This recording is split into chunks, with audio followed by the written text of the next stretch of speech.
Hi everyone, this is Gil, and we're going to be playing Weird Stories tonight. I'm really looking forward to this because this is the first time Weird Stories is going to be in front of a pretty large audience, so I'm really excited to show this off. And I won't be alone, of course. I've got a bunch of friends that I'll be playing with. So let's start with Nicole. Nicole, why don't you introduce yourself? Hey everybody, I'm Nicole, and I have been gaming for a bunch of years now. I used to do a podcast called Great Way Games, and I occasionally write for the Daily Worker Placement. Excellent! So great to have you on. And we also have Andrew Enriquez, also known as Ace. Yeah, I'm Andrew, or like Gil said, Ace. I also used to run a podcast, but called The Nerd Nighters, or a YouTube show, Twitch stream. And I just play a lot of games. Fantastic. Well, I can't wait to play this game with you. It's going to be really, really cool. As always, we're going to start by playing check-in cards. And this is exciting because Nicole is one of the inspirations behind check-in cards. So playing the game with you is going to be really, really cool. Or I should say playing the tool. So, so here's our table. And we're going to have our check-in cards. Let me make this a little bit more realistic over here. There we go. Now everybody can see the cover for check-in cards. So check-in cards is a safety tool where we're all going to sort of say how we're feeling. So you can mouse over your favorite deck of cards and just click the 4 button, and that's going to move all those cards into your hand. And everything else you see over here is Weird Stories. All right, everybody's got their cards. I'm going to delete these other cards. We're not going to need them. So your cards are going to show 4 energy levels. And so we're going to want to play the energy level that we're currently feeling at this moment. So here's mine. And you can F to face down if you want. If you want to make it quiet and secret. I'm gonna say this one. All right, and we'll reveal. I'm actually feeling pretty good right now. I'm feeling full of energy, and both of you are at half energy, which should be still enough for a game of Weird Stories, I'd hope. Yes. I think it's the perfect amount for Weird Stories. Awesome. So take your cards right back in your hand, and now you're gonna flip your cards over. You can just hit Q twice to rotate your cards. Well, twice if you have a rotation set to 90 degrees. And you're going to play a card that indicates what intensity level you want the game to be. Now, since this is a role-playing game and not a board game, we're not looking at how competitive we're going to be. Instead, we're looking at how emotional the game's going to be, like how resonant do you want this game to be. All right, and we'll flip. I saw a 4 and we got a 3. Okay, so you want this to be a fairly intense game, which I am all for. Awesome. Awesome, cool. So now you can just take those cards, just put them all on the table. I'm gonna delete them off the table. We don't need this primary character card here for now. These are. Yep. I think these cards are super cute, by the way. Thank you. And I think they're really useful. I think they're super helpful because it's nice to sort of know where everybody's coming from, you know? And yeah. I think that's really important to me, at least. Okay, and we are ready to play Weird Stories. So you can start by grabbing a hand of control cards. So there's 5 of them, so you can hit the 5 key and put all 5 cards in your hand. And these are going to indicate various things in the game, and we'll get to that. And then the remaining cards I'm just going to push off to the side. There we go. Those can just go over here for now. I'm going to flip the cards that need flipping. I'm going to shuffle these. I'm going to deal 4 out. I don't have snap points in this mod, and this mod is not yet public, unfortunately. Also, for those of you watching at home, this is going to be like a usual stream of Formal Ferret Presents, where we're going to be chatting verbally with the chat, because it's a role-playing game and it's very conversational. We may not verbally respond to the chat at all, but I will occasionally pop into the chat room, talk to you folks, there via text, but my responses may be a little slow, but still, I hope you follow and you watch and you have a good time. Okay, so we are now in the setup over here, and we're going to start by establishing our weird level. And let me bring up our weird stories view. And as we create our characters, you're going to see us create our characters in real time. So the first thing we're going to do is we're going to establish a weirdometer level. So this is going to be a number between 1 and 5 that's going to establish like the baseline of how weird this game's going to be. So a 1 is going to be like a really sort of staid, mellow game for the most part, with every so often like we get these really big spikes in weirdness. It's like a Tarkovsky movie, if you've ever seen a Tarkovsky movie. And then on a 5 is like a Looney Tunes cartoon with just wild stuff bouncing back and forth. So choose sort of the base weirdometer level, and as you can see on that screen, we're going to be recording the weirdometer level, and we'll just go like 1, 2, 3, go, and whatever number we show is the weirdometer level we want, and then we'll agree to a weirdometer level from there. So again, 1 is low weird as a baseline, and 5 is like Looney Tunes. Are you ready? Yes. Okay. I'm going to say 1, 2, 3, go. Okay? 1, 2, 3, go. Oh, we got some, yeah. So Ace, you want to go like off the wall, and Nicole, you want to get really bizarre. And I'm talking baseline, like not the weird spikes, but like the everything else. Okay, cool. Yeah. So let's play it at like a 4. Let's make a game let's make it pretty bonkers. It still has to be fairly grounded, but it still can be funny and silly and weird during it. Okay, that's awesome. And let me update our weirdometer level over here. So our weirdometer level will be a 4 of 5. Okay, cool. Okay, so that's the start of setup over here. The next thing we're going to do, once I get my tabletop simulator thing over here, is we're going to decide on a setting. So where are we, and what are we doing? And we can throw out ideas. The only thing is we don't want to be we don't want this to be too heightened. We don't want things to be the setting to be like high fantasy or on transhumanist, because the weirdness has to pop.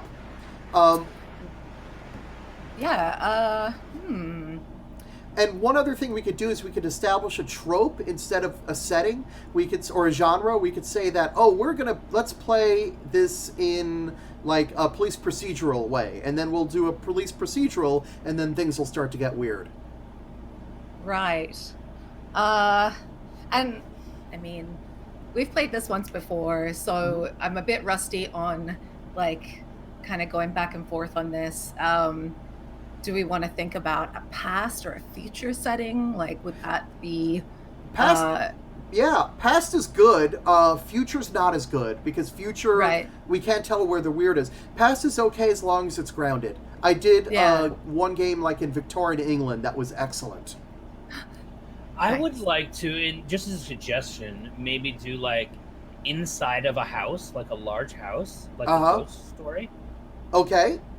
Or like a capsule kind of story. What do you mean? So, capsule? well, there's it's a trope basically of TV series where a capsule story it's the one set for the entire episode. Oh yeah. Like the whole thing is in a house. Yeah. Okay. Big house. So this Just is like. So this is like a. Sorry, Nicole? Like an estate. Yeah. Sort of thing. Yeah. Interesting. Like big, right? Like mansion, like every week you're finding a new room kind of thing? Yes. Okay. Is it present day or not? Or is it older? Like, what's the time period, you think? Like, not of the house, but of when the story's going to at least begin. Yeah.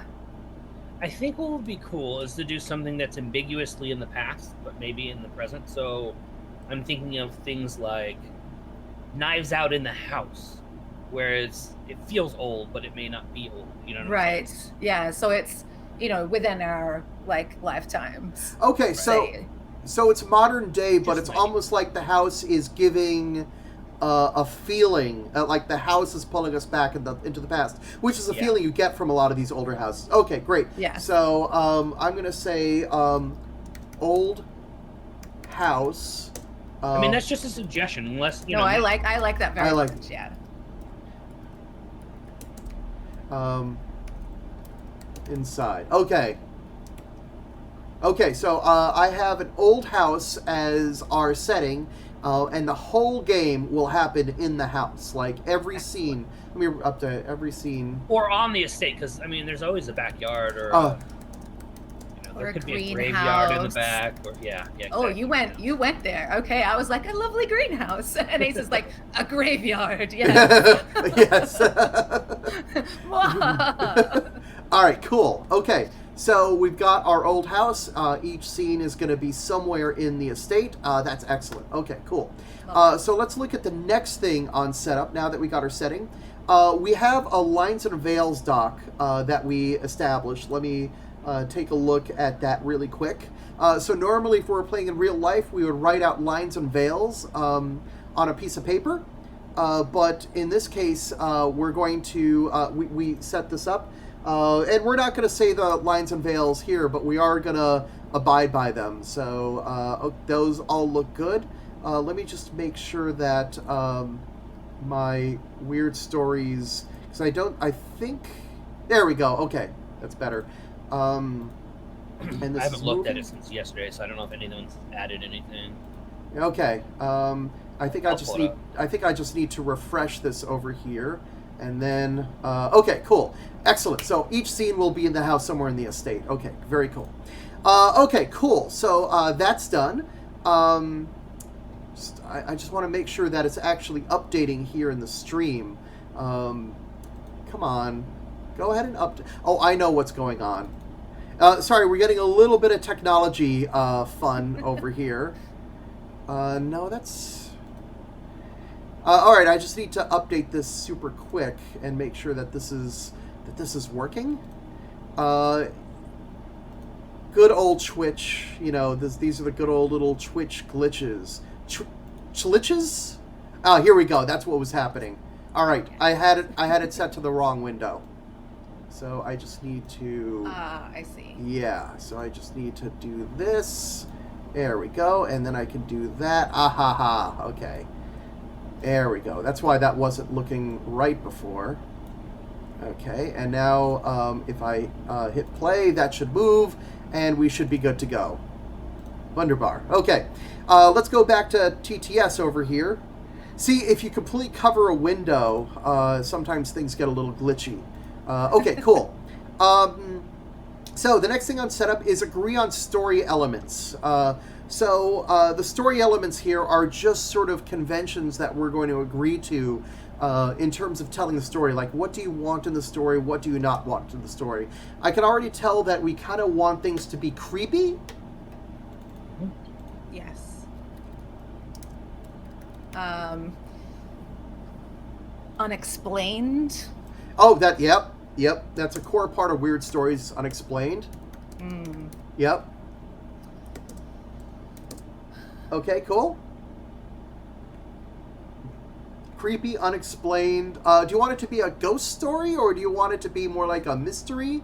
Like, how would you like to play this? I would love a ghost story. I think paranormal generally, yeah. Okay. I think it would be very fun to play a whodunit mystery type game. I just don't know that I am currently capable without a lot of forethought into crafting something that would be interesting. Right. And I think that would be on the Gil's selection of weirdometer level, maybe. Yeah, that's true. That would be a really cool level for that. Definitely. It looks like Nightbot is acting weird right now, so that's just adding to the tech levels over here. But okay, so creepy, unexplained, paranormal. I'm good with that. And yeah, I think that's all. Like, do we want it to be like Poltergeist, or do you want it to be what's that sort of like real life horror movie? Paranormal Activity? Was it? Yeah, Paranormal Activity. What sort of vibe do we want us to start with? I mean, I do like the jump scares, and the creepy level, at least in the first Paranormal Activity. Okay. I don't know that we should go specifically any religion per se. Yeah. Because I know that if you get into like possession stuff, or we get into any stuff, that can encroach on some people's religion, and I don't want to offend anyone that way. Yeah, that's a good point. If we keep it kind of ambiguously ghosty stuff, where we don't get into the specifics, and that's kind of why, like, demon stuff kind of may get too close to someone's religion. I don't want to. Yeah. Okay, so we can skirt. Yeah. No explicit demons. I just want to be cognizant of any religious bias. No explicit religious bias. Okay, cool. I'm good with that. Okay. All right. I think that's all good in terms of our story elements. If we think of more, we can always add them later. Okay. Oh no! Nick's pun says, "Oh no, we're gonna have bad dreams after this." And where you are, it's like I think it's almost midnight over there. So yeah. Okay. Hopefully, Nick. Hopefully. All right. Hopefully, if we do our jobs right, you'll have nightmares. Okay. So the next thing over here is we're gonna create the weird. So the way we're gonna do this is I'm gonna give everybody a card over here. And let's just copy this and make 2 copies. And you can go ahead and write on the card over here what you want your weird to be. And then we'll say 1, 2, 3, and not 1, 2, 3. We'll just reveal clockwise what we have, and then we'll vote for our favorite one. Okay? Okay. So I'm gonna. So this one over here is going to be mine. There should be 2 others. There's one over here, and there's one over here. There we go. Okay, awesome. So we need to. You want us to do all 3 of these questions?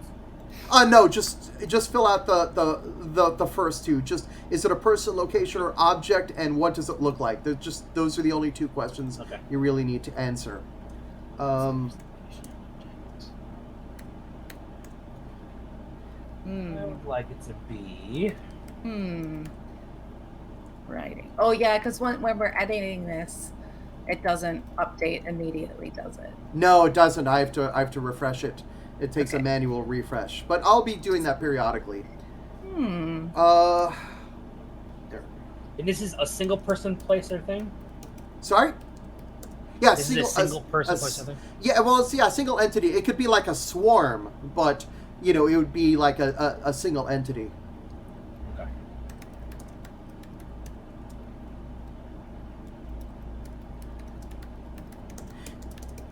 And remember that you have to include some. Oh no, we got disconnected.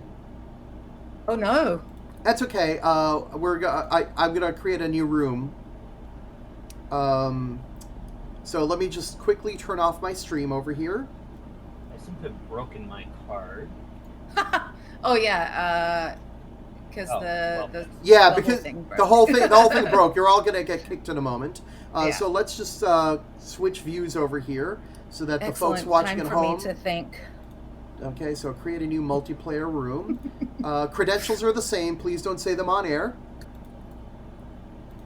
Thankfully, I have autosave set up pretty aggressive, so you may need to rewrite what you had on here, but hopefully you didn't lose too much stuff. And now we can reload this. Aha! It me. It you! Okay. It makes a lot of sense why my card was not working when I was trying to edit.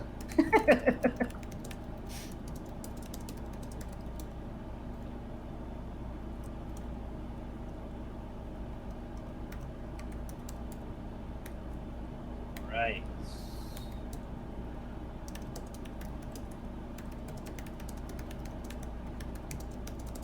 Oh. Okay, I've got mine. I'm trying to think here how I want to word this. I want it to be a.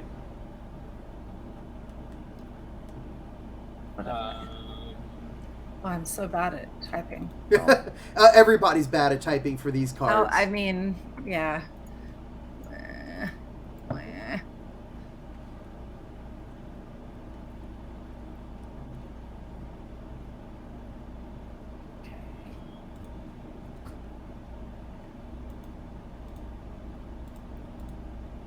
Oh, unfortunately, we don't have Trish here. We were going to have a fourth. Trish Wang was going to join us, and unfortunately, she wasn't able to make it.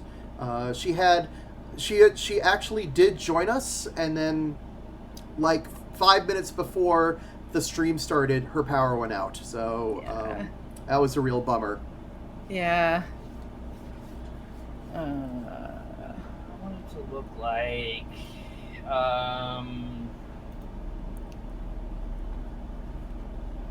Okay, I think I got that.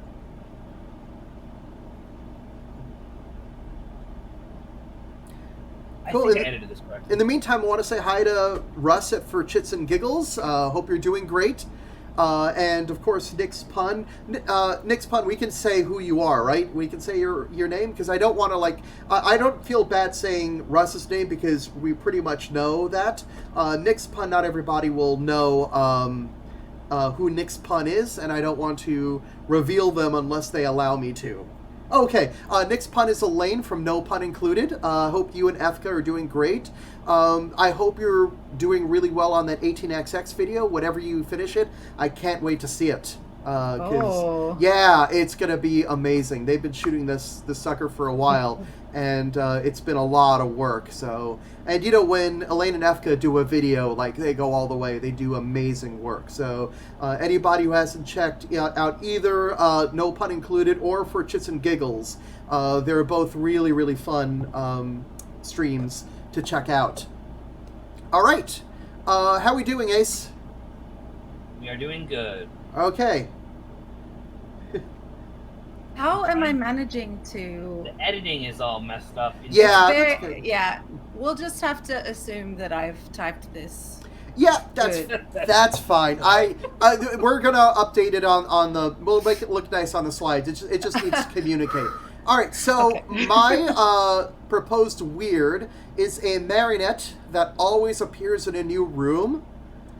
So that's my weird. Clever. Oh, that's gross. Isn't it? Nicole, what weird have you suggested? It is a room in the middle of the house. Yep. And it's square and empty. There's a door on each side. There's no windows. And one corner of the room remains in shadow even when the light is on. Oh, that's great. I love it. And Ace, what's yours? I went pretty simple. A ghostly presence, mainly voices that we hear, and a shadow. Awesome.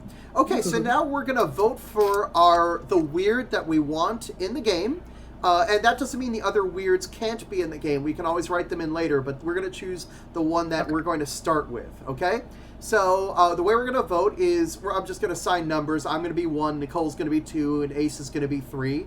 You're going to vote for the weird you want, and you cannot vote for yourself. You've got to choose someone else. So vote for 1 for me, vote 2 for Nicole, and vote 3 for Ace. And I'll say 3, 2, 1, go, okay? Ready. Ace, are you ready? Which one is Nicole? Which one is Nicole? And which Nicole one is. You're 1. Nicole's I'm 1. Nicole's 2. Ace is 3. Okay. Okay. All right. 3, 2, 1, go. All right. We got 2 votes for I'm 2. 2. Yes, I it's meant gonna 1. be you. Sorry. Oh, you meant 1. Yes. I can't vote God. for myself. I You meant can't vote for yourself. Gil. Okay. One So one is it is going. Our weird is going to be a marionette. But what I'd like you two to do is take your weird and push it to the middle of the table. And let it be an inspiration, because it can always appear later in the game. So let's see. I'm just gonna take this. I'm gonna copy it if it'll let me, and I'm gonna paste it up in here. Okay, the marionette. Okay, excellent. And I'm gonna update this, and we should be good to go. Excellent. Okay, so now we have. don't know why that grew. Now we have our weird, and now we're going to create our characters. And we're going to do this in our slide so the viewers at home can watch. So what we're going to do, these are called primary characters that we're going to create. So these are the characters that we're going to be in charge of throughout the whole game. And I say in charge of because it's not like we're the characters. This game plays more like a really positive writer's room, more so than like a game where you're immersed in it. Like, this isn't really an immersive game. It's more like we're telling a story rather than we're in the story. So a lot of times in these, we're going to be pitching ideas for the other players' characters. That's sort of how the dynamic works. So, you know what I think would be interesting? Yeah? Is if we all played staff in this house. Oh, that's an idea. And Oh, the I like families that. come and go, but we are the staff of the house.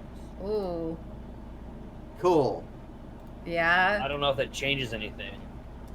Or one of us could be coming in to evaluate the house for sale or such like thing. That could So be... there's Yeah, a reason why you'd be interacting with like the other characters who might be staff.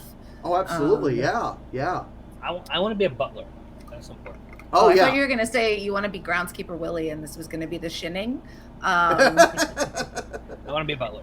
If anybody is old enough to remember that, Simpsons I reference. remember that, because we can't get sued. All right, so go ahead and go to your little slide that you've set up. And you can put your name at the end. I put it in parentheses at the beginning, but you can put your name at the end. Let's see. Okay. So, Ace, you're a butler. I could be the appraiser. Okay. Unless you want to be the appraiser, Nicole. Oh no, I'm fine. Okay. All right. Oh, what can I be? So we've got a butler, a big house. Maybe I could be like an all-purpose like handyman. Oh, yes. Like slash groundskeeper slash, making sure the place doesn't fall apart. So you want to be in charge of the outside? I'll be in charge of the inside. Yeah. And if Oh, there's I love if it, there's yeah. something that breaks on the inside, then I can definitely come in fair. here. Yeah, there you go. Yeah. And So you do the repairs. I keep it in order on the inside. All right. and maybe I like sleep in like a little shed in the greenhouse or something like that. Okay. I like that. Yeah. I want to have quarters in the attic, so that's perfect. Oh, nice. I just need a name.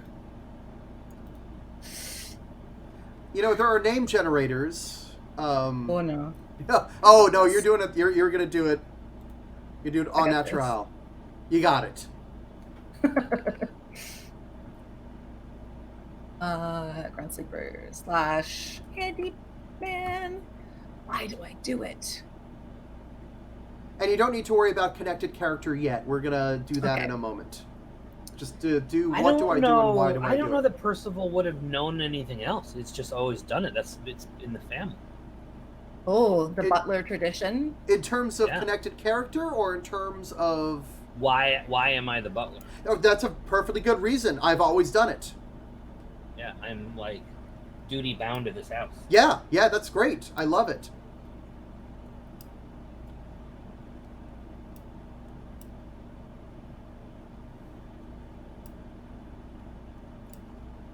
All right, I'm ready to go when you folks are. Yep. I'm just gonna do that. Okay.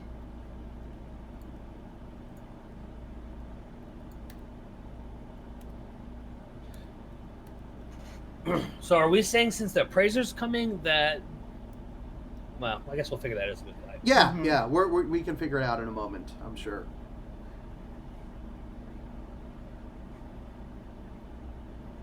Okay. All right, you ready, Nicole? Oh, I'm ready. You ready, Ace? Yeah. Okay, awesome. Let me just quickly refresh these, and I'll actually sort of take it over from here. Let's start with you, Ace. Tell us about your character. Yeah, I am. Oh, I've got the wrong. Hold up. I am Percival. I am the ground butler, the estate butler, and I've just always been this way. As far as memory serves, it's just been me doing this job, keeping the house in order. Awesome. And Elaine would like to remind us that caretakers and butlers always know way more than they let on because they see everything. Awesome. Oh, yeah, we do. Okay. My character's named Rita Morgenstern. She's an appraiser specializing in old mansions. And this is actually something that she learned from her parents who learned it from their parents. Like, this job has been in the family for a while. This adds a lot to the sense of age. Family Yes. traditions. Yeah. We've got like roots growing here. And Russ says not if you're the one in Tomb Raider. He only sees the inside of the fridge. I thought that was Raiders of the Lost Ark. Oh dear. All right. So tell us about your character, Nicole. Yes, I am Alistair, and I am the groundskeeper / handyman. I do this job because I lost my family recently. So this is not like a long-standing job in my family at all. I took this as like a summer position for me to get away from my grief, and ended up just staying.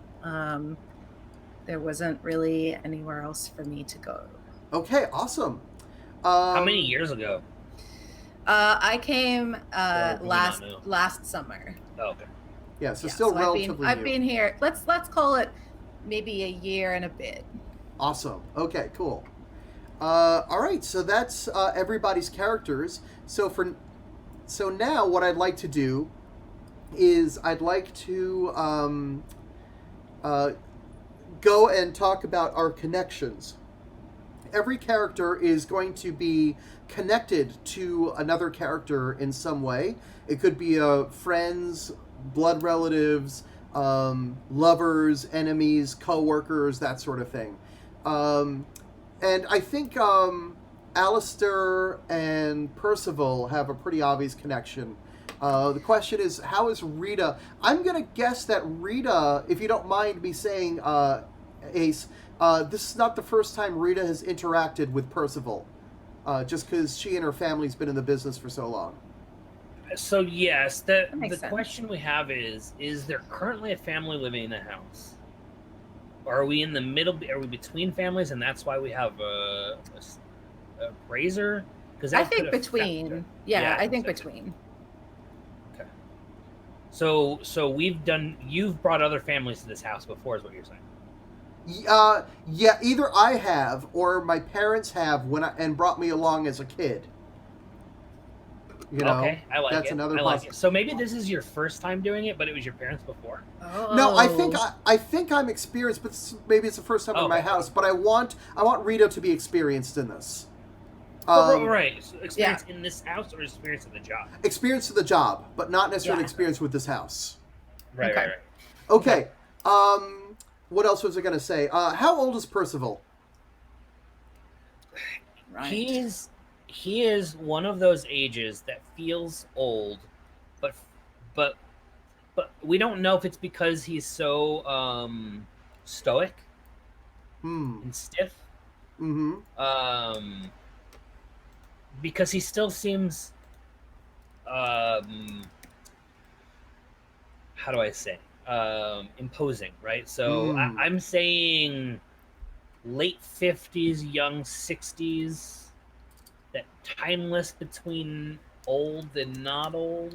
Okay. You know what I'm saying? Yeah. Like you don't know if he could catch you because he may be stiff, but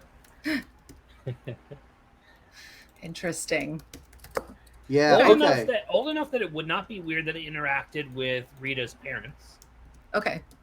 But young enough that I would still be interacting with Rita. Yeah. Okay, that's cool. I'm trying to get Nightbot to work, and Nightbot's acting weird. Okay, cool. So I think my connected character would have to be Percival then. But I haven't seen you since I was a child. Okay, fair enough. And I'm going to say that my connection wouldn't be to you so much as to your parents, right? So I'm going to say that my connection is to Alistair because I probably hired them. right? That's a good point. Because I've been here in the house a long time. I probably, put an ad out and you answered it or whatever. Yeah. So is there a problem if nobody has Rita as their connected character? That's okay because I have a connection. It's totally fine Okay. if nobody's I think connected. It's fitting, actually. Yeah. Great. I think it's totally fitting because Rita's Because you're the outsider. Exactly. Okay, so let's just go through this super quick.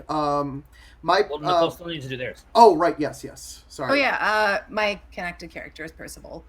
I don't know if I want to let on for necessarily beyond the obvious reason, or should I? Do the obvious reason. Well, yeah. The obvious reason is that he hired me and we work together. So. Okay. Cool. So So right. AIR. AIR. Yes, Alistair. Yeah. Okay, so would I put that they're my employee there, or do I just put the character? Well, just put the connected character, and then underneath there's a field that says "What do I want from them?" and write what you want from them. Okay. I want them to fix this dang house up so we can get a new family in here.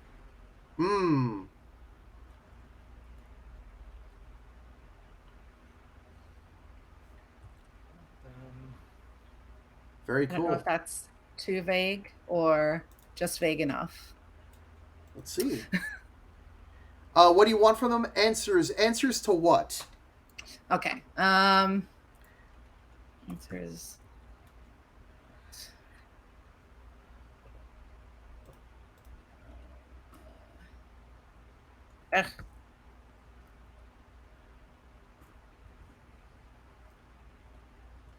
Thank you for the follow. Oh, it's Dan. Thank you, Dan. Thank you so much for the follow. All right. So Nicole wants answers. Sorry, Alistair wants answers about your family and their connection to them, because your family was somehow tied up with this old house, with the old mansion. No. No. Okay. We'll find out. We will find out. Okay. In the meantime, let's check in on over here. Meanwhile, Percival wants Alistair to get the estate in decent repair for the incoming family. No worries, Russ. Thank you for the follow. And then Rita. Can I say also what do I want from them? I want them to do it quietly and to stay out of my hair. Oh, yeah. Low maintenance. Like, just do your job. Just do your job. I don't want to have to tell you what to do. Yeah. Okay. Just do it and quit pestering me. Cool. Okay. Okay, very cool. I don't know if that's wrapped up in there. All right. Quietly. I'd like Percival to respect me, because I want Percival to see that I'm just as good as my parents are. I mean, I've been doing this for like 10 years now, let's say, which is not a short, I haven't been doing it for decades, but I haven't been doing it for a short amount of time. I've been doing it long enough that it's been a while that I've been doing this. I feel pretty confident. It hasn't been my whole life, but I feel pretty good. Okay. And then Alistair want answers about your family and their connection to Percival. Okay. Very cool. Very, very cool. Yeah. Okay, I like it. Yep. I like it a lot. I think we've got our characters. So now we can flip over the setup card. We are now done with it. And now we're going to set up our establishing scene. And this establishing scene, we're going to determine how the characters know each other. And we're going to answer we're going to sort of play out what the characters want from each other. But we're not going to introduce the weird yet. There is no weird in this scene just yet. Since I created the weird, I'm going to set up the scene, and then we'll go clockwise. Nicole is the next player clockwise for me, so Nicole would be the next weird player. So you'd have the first you'd be the first person in control of the weird, Nicole. Okie doke. Okay, so I'm going to set up the scene, and then you folks will come in as we go along. So I'm going to say that it's just going to be pretty straightforward. Rita rings the bell, and it makes that So, what condition is the bell in? It kind of, when you press it, it goes donk, but then it doesn't. But then it doesn't go donk. It's just You know, yeah, like it it just should leaves you go hanging. donk donk, but it goes donk. And there's that's just it. this feeling of non-resolution. Yeah. Oh, what a great way to start. Okay, cool. So I hit the doorbell, and it goes donk, and it's like, okay. I'd imagine Percival answers the door, right? Yeah, grumpily too, because that dang doorbell still is not fixed. Yeah. Yeah. How can I help you? Oh, 'Cause I don't know if that I would recognize you yet. So. Yeah. Oh, hello. You must be Percival. My name is Ms. Morgenstern. I'm here to appraise the house. We spoke on the phone. Yes. It's terrible what happened to your parents. And I'm taken aback by this because it's I wasn't expecting that to come from here, but I quickly recover and say, yes, thank you. May I step inside? Yes. Okay, so come inside, and I'm sure the foyer is enormous. Where do you lead me? Where are we gonna go? Well, I don't know how an appraiser does their job, so I guess I would say something to the effect of, I assume your parents told you about this house. You have a general idea of what to expect from it.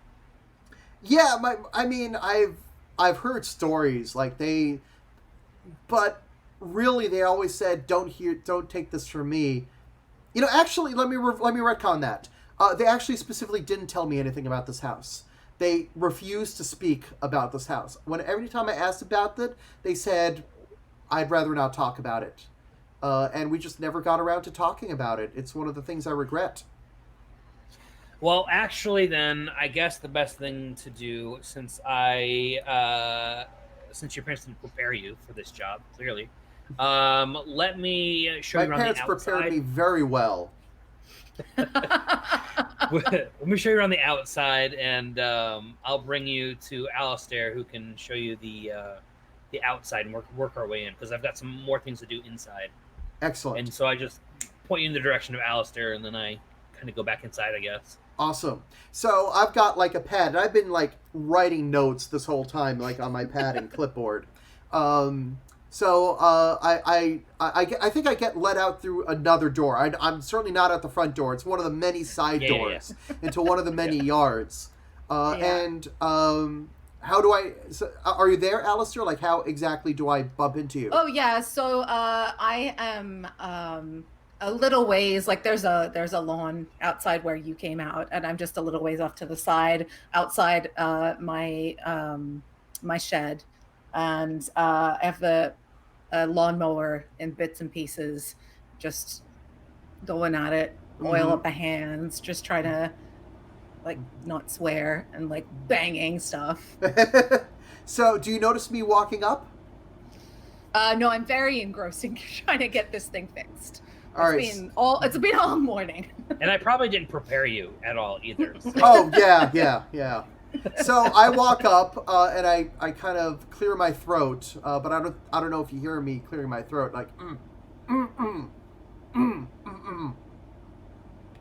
I jolt and drop a monkey wrench. I'm like, whoa. Lady, where'd you come from? Hi, my name is Ms. Morgenstern. I'm here to appraise the house. Percival sent me out here so I could examine the outside grounds. Oh, okay. Can you There show? you go. It's the outside grounds. Well, Unmowed, as you can see. You're gonna now. have to work for this respect. You're gonna have to work for it. So I make a note and I say, okay, well, typically with appraising, we try to get a little more detail than this is the outside. We like to look at the exact structure of the house, the date it was built, that sort of thing. All right. Just give me 10 seconds. I gotta wash this grease off my hands, and how about I meet you around the front? Okay. Love it. I love it. Excellent. Just gonna ring her in circles, baby. Do you point him back through the house, or because I want to say when I brought him to the backyard where you are, the back of the estate, we did not go through the center of the house. It seemed odd how around the inside we went, right? Yeah, it So was it like, wasn't, like, straight way through. off to like one side, and because Yeah. like where my like the greenhouse and the shed and my quarters are like off to one side Right. of the Yeah. estate. Yeah. Excellent. Okay, cool. So, I think that's a good place to end the scene because we're already established. We've met each other. Yep. That's fantastic. Okay, so we're done with the establishing scene. Nicole is now going to start Act 1. You're going to start by framing the scene. You're also in charge of the weird, so we can now introduce that marionette. Nicole, if you have any if you have any like issues coming up with something, you can always draw the top 2 prompt cards and look at them and then return them to the bottom. You can do that by holding down the right mouse button as you drag them underneath, and that moves the card to the bottom. And then you can be inspired by 0, 1, or 2 of them if you want. But first, you're going to need to choose one question that we're going to try to answer this scene. So one of these 4 questions we need to answer. What they want, and the weird fulfill what the characters needs. How do the characters discover the weird? What is something that one of the characters would miss if it disappeared? Okay.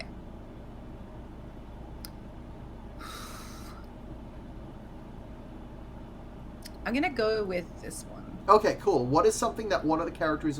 And we'll answer it during the scene. I mean, you can propose an answer now, or we can just sort of stumble across it during the scene. Okay, cool. All okay, right. so Alistair goes back into his shed, and he has like a pretty gross utility sink in there, and he does a pretty good job at getting the grease off with his hands if he has to like shake Rita's hand or something formal like that, I guess. And he tucks a rag into his back pocket and kind of just gives the lawnmower a look as he walks away, and comes around to the front of the house to meet Rita. Okay. So Rita's taking notes. She's already like noticed a couple of very visible flaws with the way the electricity is wired into the house that are going to need to be updated for the building to meet code. Like right now, I wouldn't call the house a fire trap.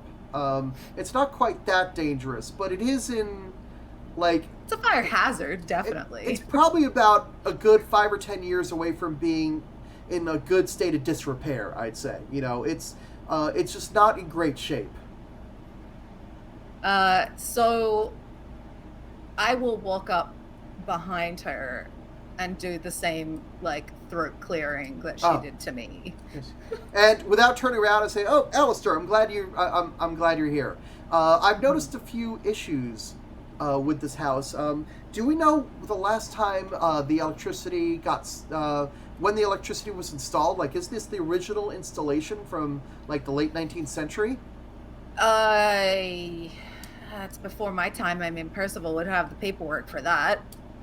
Okay. Oh, another thing to ask Percival, and I write that down. Then she says, "Okay, over here, I see." I wanna pop out of the front door at this moment. Yep. Not necessarily rudely, but I want to just kind of show up with a sort of folio of tons of paperwork. Just tons of just the history. It doesn't look all that organized. Just tons of paperwork. And I'm going to hand it to you, and then sort of just walk back into the house. Okay. I look at it. Oh, thank you, Percival. I was like, okay, yes, I know this, seen this. Oh, that's interesting. Okay, yes, okay, very good. And I have like a little binder under my arm, and I stash it into a binder. Close up the binder. So, well, that was very helpful. But still, we seem to have some sort of gopher infestation, like you can see, like right over here. I don't know whether there's gophers or some sort of animal, but there does seem to be like an infestation over here. Are you in charge of like pests as well? Uh, yes, ma'am. And I have been trying for a good 6 months to get rid of those creatures. Yeah, they could be difficult, can't they? It is. They're Very. very, very persistent. Yeah. So they just keep showing up in new places. I don't know if it's the same ones or just a new bunch that come in, but Well, I can recommend some Yeah. exterminators if necessary, but we can come back to that. It certainly doesn't seem like anything that's immediately threatening the house. Just something to keep an eye on. It will affect the value mildly, but I mean, it's still. I mean, really, what it comes down to is you've got a mansion that, with the right amount of work, this can get at least $50 million at the base minimum. So this is. But there needs to be work to get there. It's, right now on the house, I wouldn't even do like a fifth of that. Someone's suggesting to edit?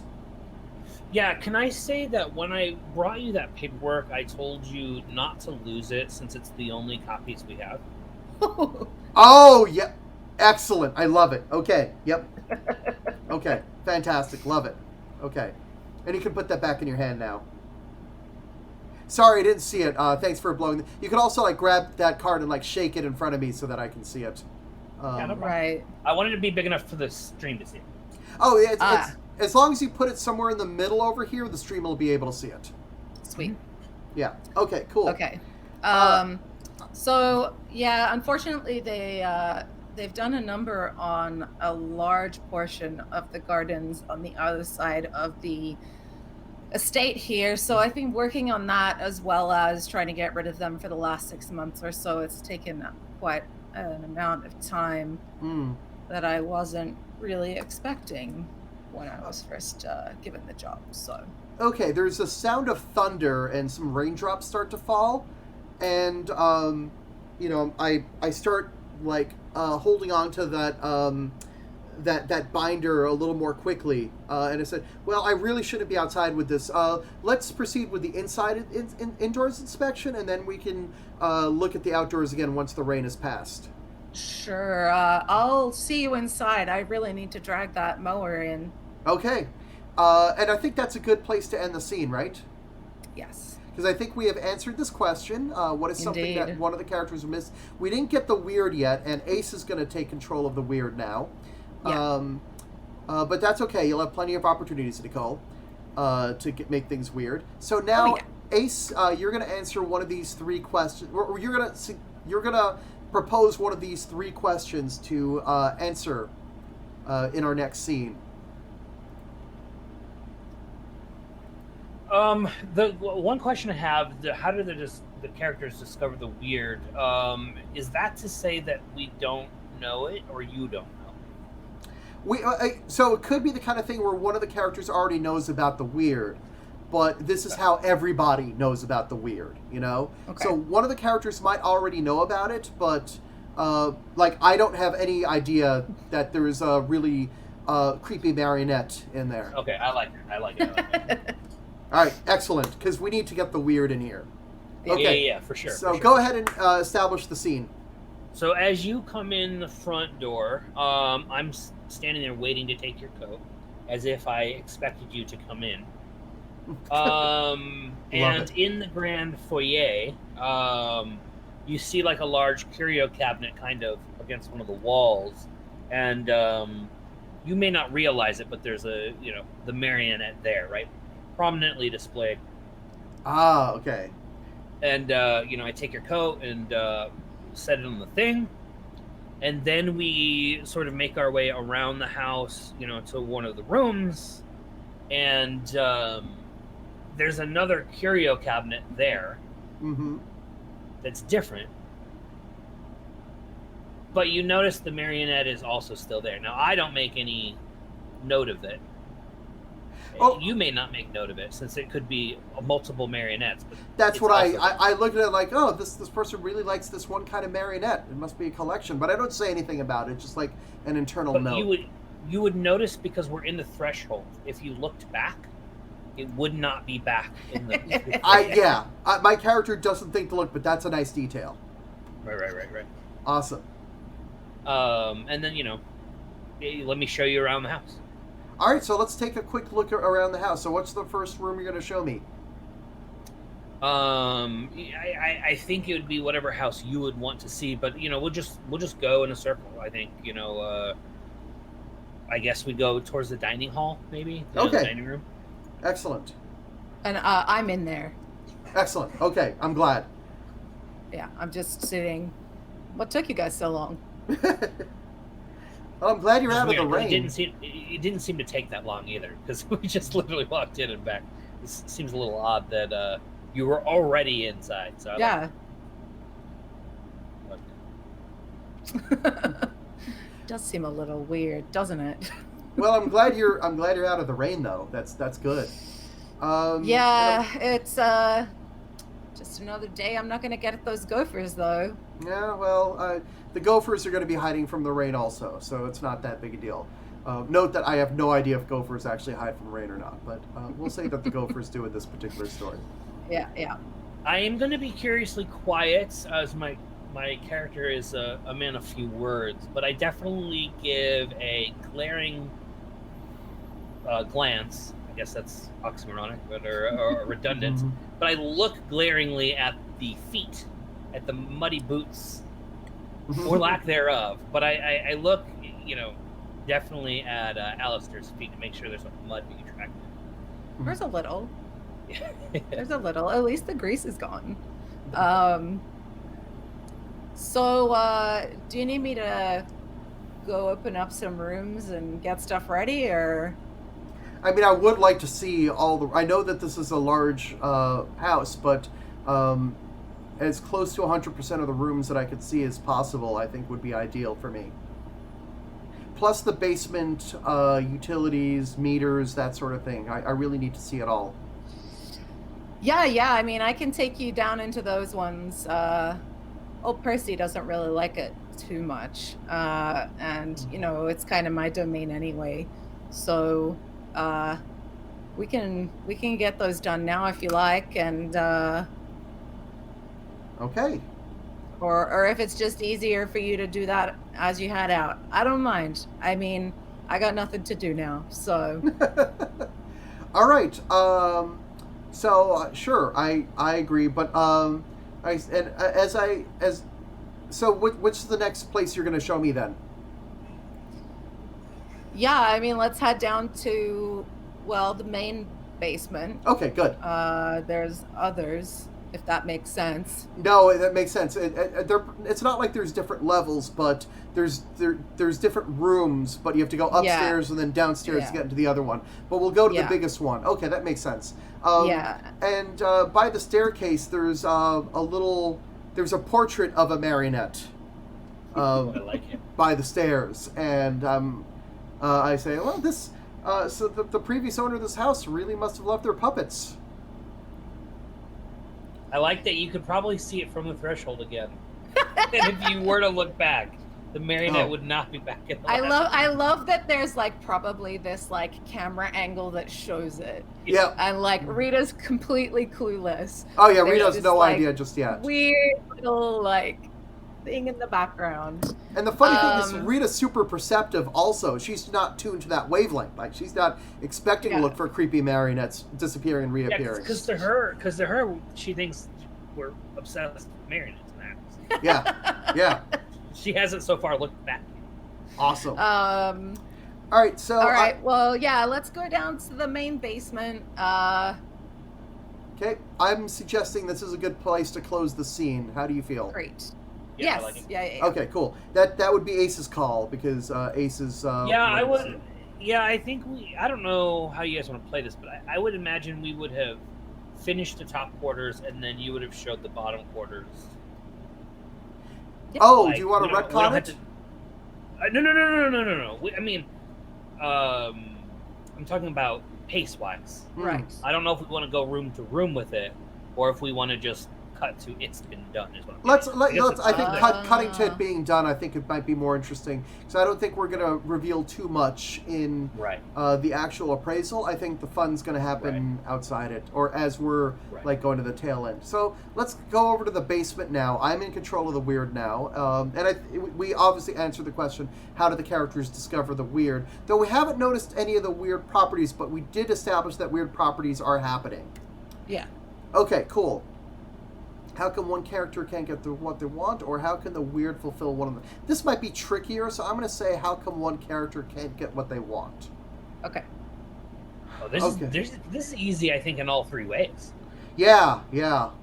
So let's see if we can each establish how we, and if we can have the weird blocking the characters not getting what they want, I think that's even better.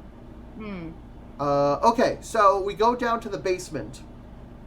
And it's actually pretty nice. It's a finished basement. Other than the lack of windows, it seems like a room in a mansion.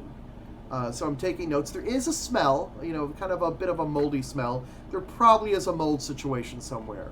It's an enormous house. Some damp. Yeah. So I'm taking notes. Writing that down.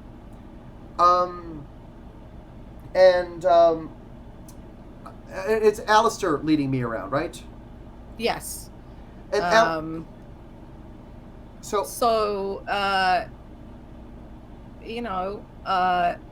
might be some damp down here.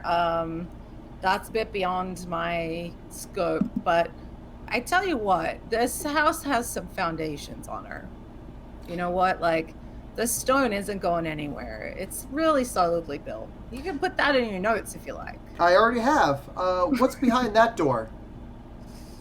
Oh, that there is the utility meters. So let me just get my. I gotta get my keys. Hell. I don't know if I left them upstairs or in the shed.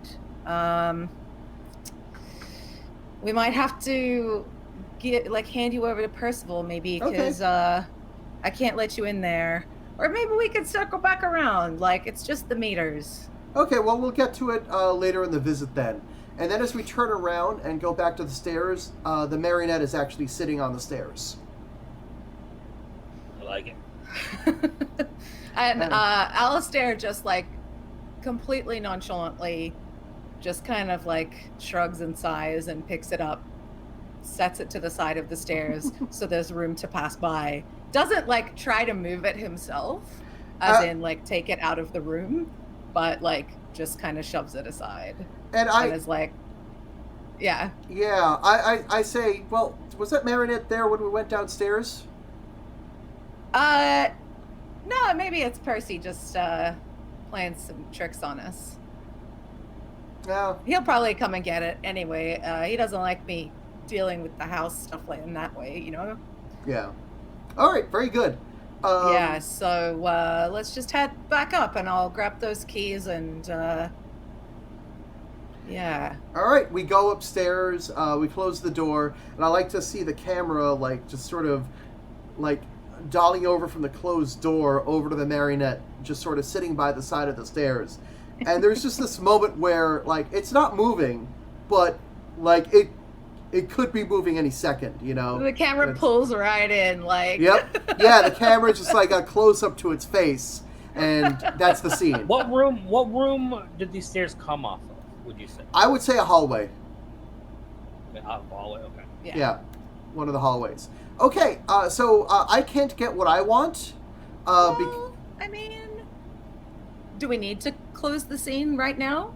No, we can keep going. If you have an idea. I think that as you guys come upstairs, I want to have a tray with me. I'm standing on top of the stairs, again, as if I expected you to be right then, with a couple glasses of lemonade or maybe some tea. I don't know what would be more appropriate. I think tea would be good. And Alistair's keys on the tray. Oh, very nice. Okay. Oh, did I drop them in the dining room? Sorry. Thanks. Always leaving things everywhere.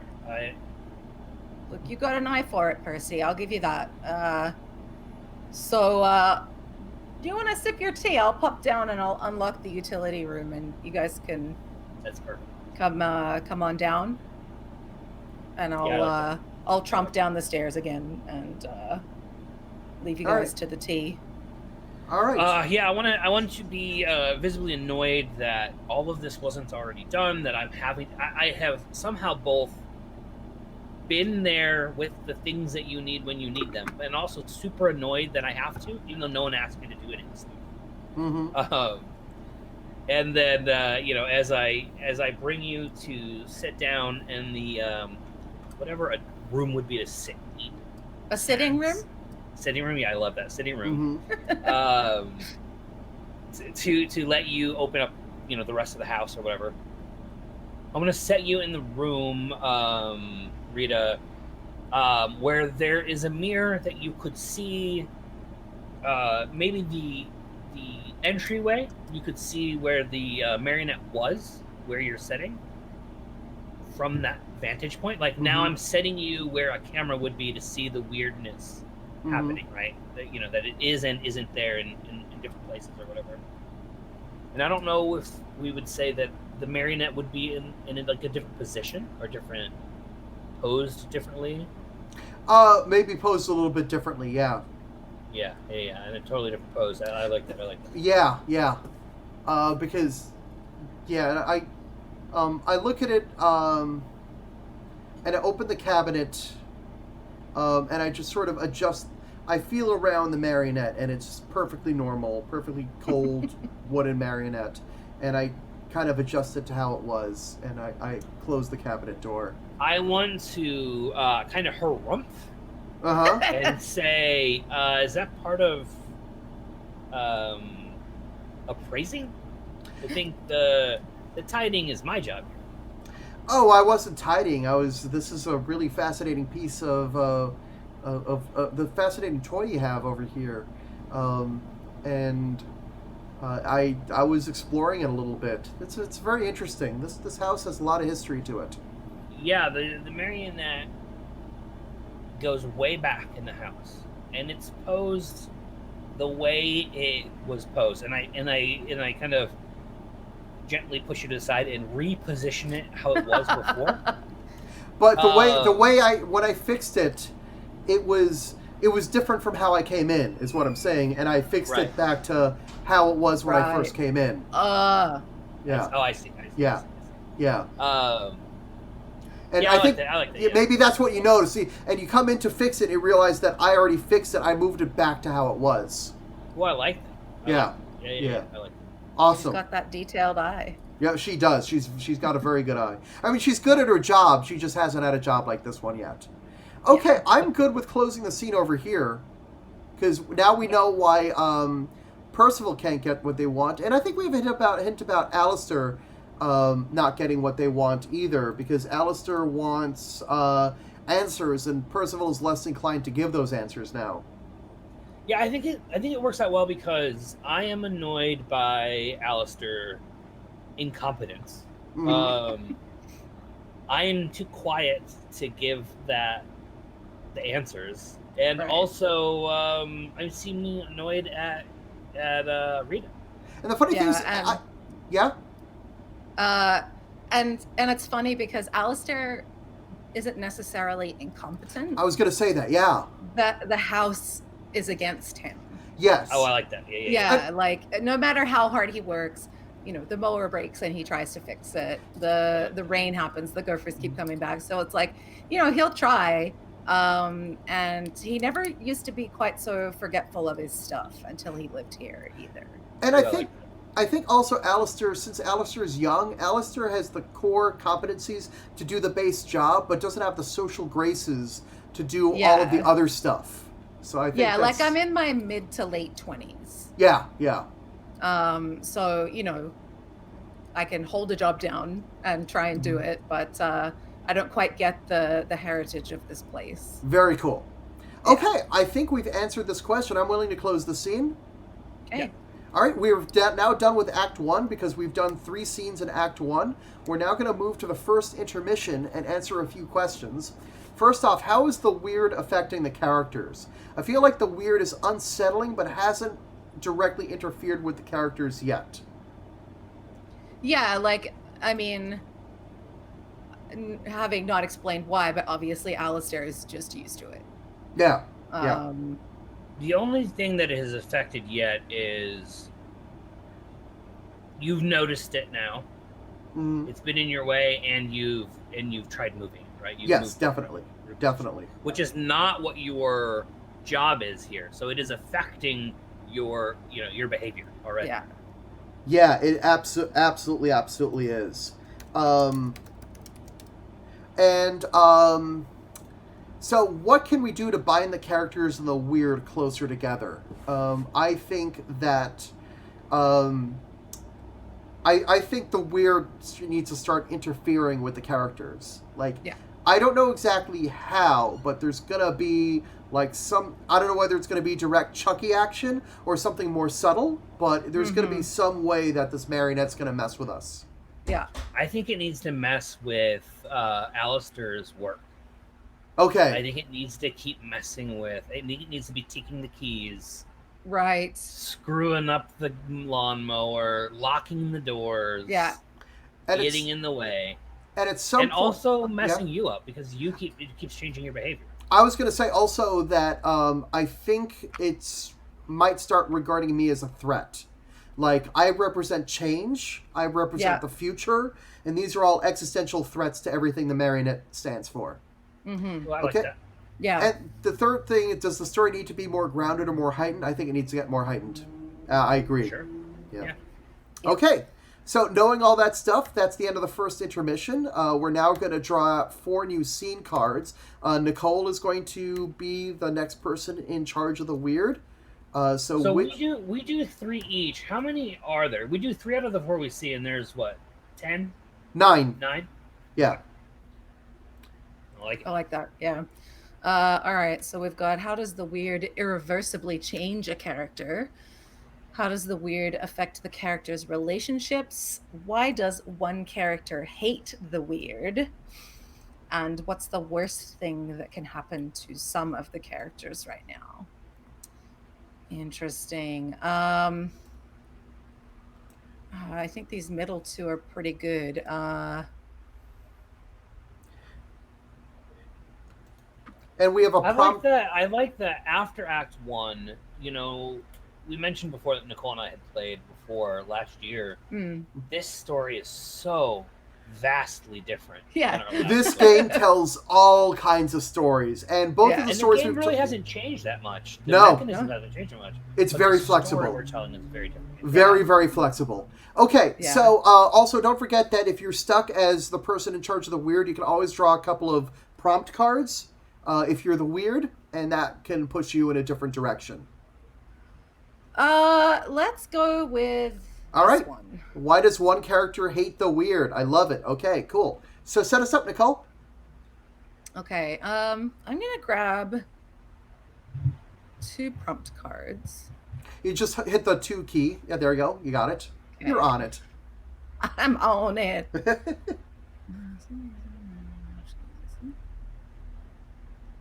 Ooh.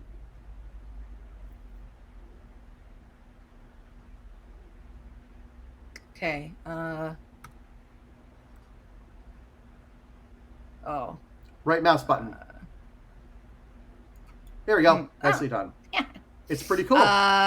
Do I then show this to you guys? Nope. This prompt? Okay. Nope. You don't need to show it to us at all. Okay. Gil, can I take a couple cards now and start thinking about it while we're playing this out? Sure. So while you guys are in the sitting room, I come in from the opposite way to where you'd expect me to come from coming up from the basement. And I'm like, and I look at you both and like, isn't your tea cold by now? You guys have been ages in here. Like, and it's only been a few minutes for us. Yeah.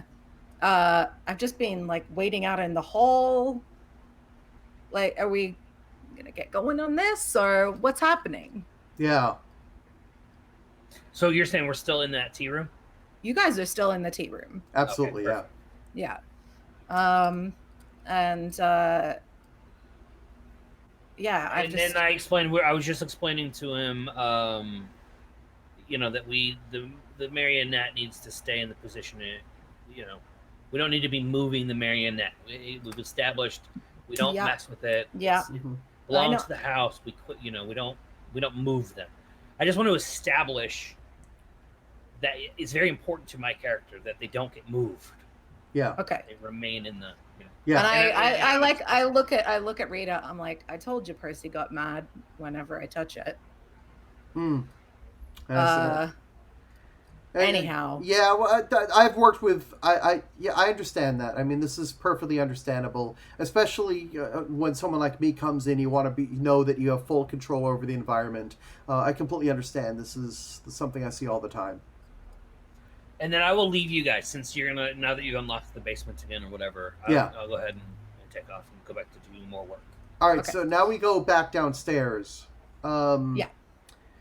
Do we see the marionette, Nicole?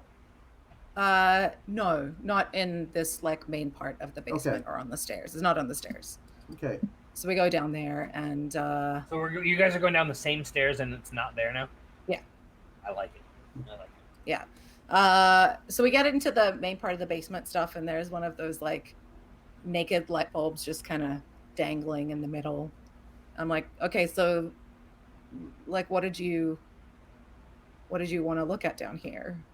This isn't the same room. This is the same room as before? Yeah. But now it's got a different light?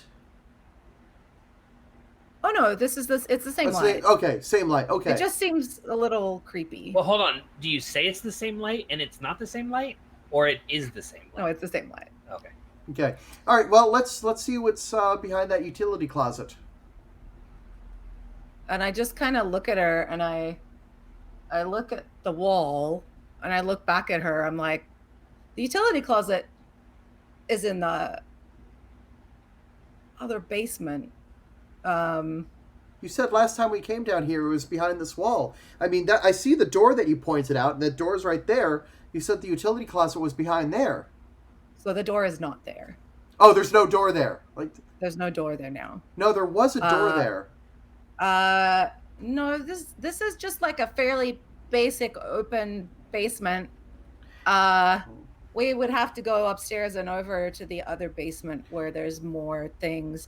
There's a little hallway off of here, and that goes to the wine cellar. But yeah, this is all pretty basic in here. So I make a note and I say, okay, I do need to see the utility meters. And if this is a way that you're trying to hide the utility meters from me, I do have ways of finding them. So I want to say that you do in your pamphlet of papers have a blueprint. But if you were to have looked, it would have changed. Oh, very cool. And visually in the camera, you may not see this, but we see the blueprint change slowly. The door disappears. You know what I'm saying? Very cool. Nice. Very cool. The audience would see that it's changing. Mm-hmm. Yeah. All right. Well, I mean, let's head to the other basement then. But let's actually bring this out. This is a good time to heighten now. So as we go upstairs, let's go over the dining room over here. I want to take a look at the blueprint, and we bring out the blueprint, and I say, well, according to the blueprints when I was studying it yesterday, the utility closet would have been in here, and I specifically remember that. In fact, I took a note over here, and I show my note in my notebook, and since that's a note in my notebook, it hasn't changed, but the blueprint has changed. And I'm like, so I guess maybe you just read this all wrong then. You can clearly see it's on this part here. I've been doing this for 10 years. It wasn't like this last night. Maybe the draft you gave me was different. Maybe I had an older draft. But, yeah, that's probably it. I probably had an older draft. There's only one blueprint. And what can I say? But, yeah. All right, well, we can see very clearly that it's that the utility closet is in the other basement. So let's go to the other basement now. I'm kind of done playing around. Let's see it now. I'm happy to take you where you need to be, Miss Okay. Rita. While you guys are upstairs and I'm dusting something, and I turn around when you guys are discussing that the blueprint has changed. I just want to reiterate: we have one copy, and you have it, so do not lose it. And Got it's- it. Only just Got it, boss. one copy of that thing. And I say very coldly, Mr. Percival, I do not lose things. Okay. Okay, so And I fold up the blueprint very carefully as it's meant to, or roll it up, compress it however it's meant to be compressed. Put it back very carefully where it goes. You can tell that I'm being very careful. Put it back, close the clip, and put it back under my arm. as you're like doing all of that closing up, like an old sepia tone photo falls out and onto the ground. And I point and I say, "Oh, really, you've dropped something there. Don't lose anything. Old Percy will have you." I laugh. I pick up the picture. What's on the picture? It is just an image of the front of the house. There's nobody outside the house, and all of the curtains are drawn except for one room, and the marionette is in the window. I love this. This is so cool. I want you to take careful note of that marionette, Rita. I mean, I'm not saying that. Like, No, but like, Well, this is careful. Rita we're talking about. Rita's going to remember. Yeah. So Rita looks at because that. now we have photographic evidence of this Yeah. marionette, which Yeah. is perfectly into my scene. Okay, great. Okay, and will it be in that window next time? I don't think Who knows? So, are we willing to end this scene right now, or do you want to keep on going with it? I'm pretty good to end that scene there. Okay, so I think we've answered that. Rita's hating the weird, even though she's not sure that she's hating the weird, if you know what I mean. Okay, yeah. I should have been flashing this go card also because so far everything's okay. been awesome. Okay. So, yeah, I don't think Rita hates the weird yet, but she's getting to dislike this weird, and the others here, like Percival's definitely starting to get on her nerves. She's starting to think that Alistair's getting in her way. I think she's starting to get irritated, and that's good enough for me for this card. Yeah.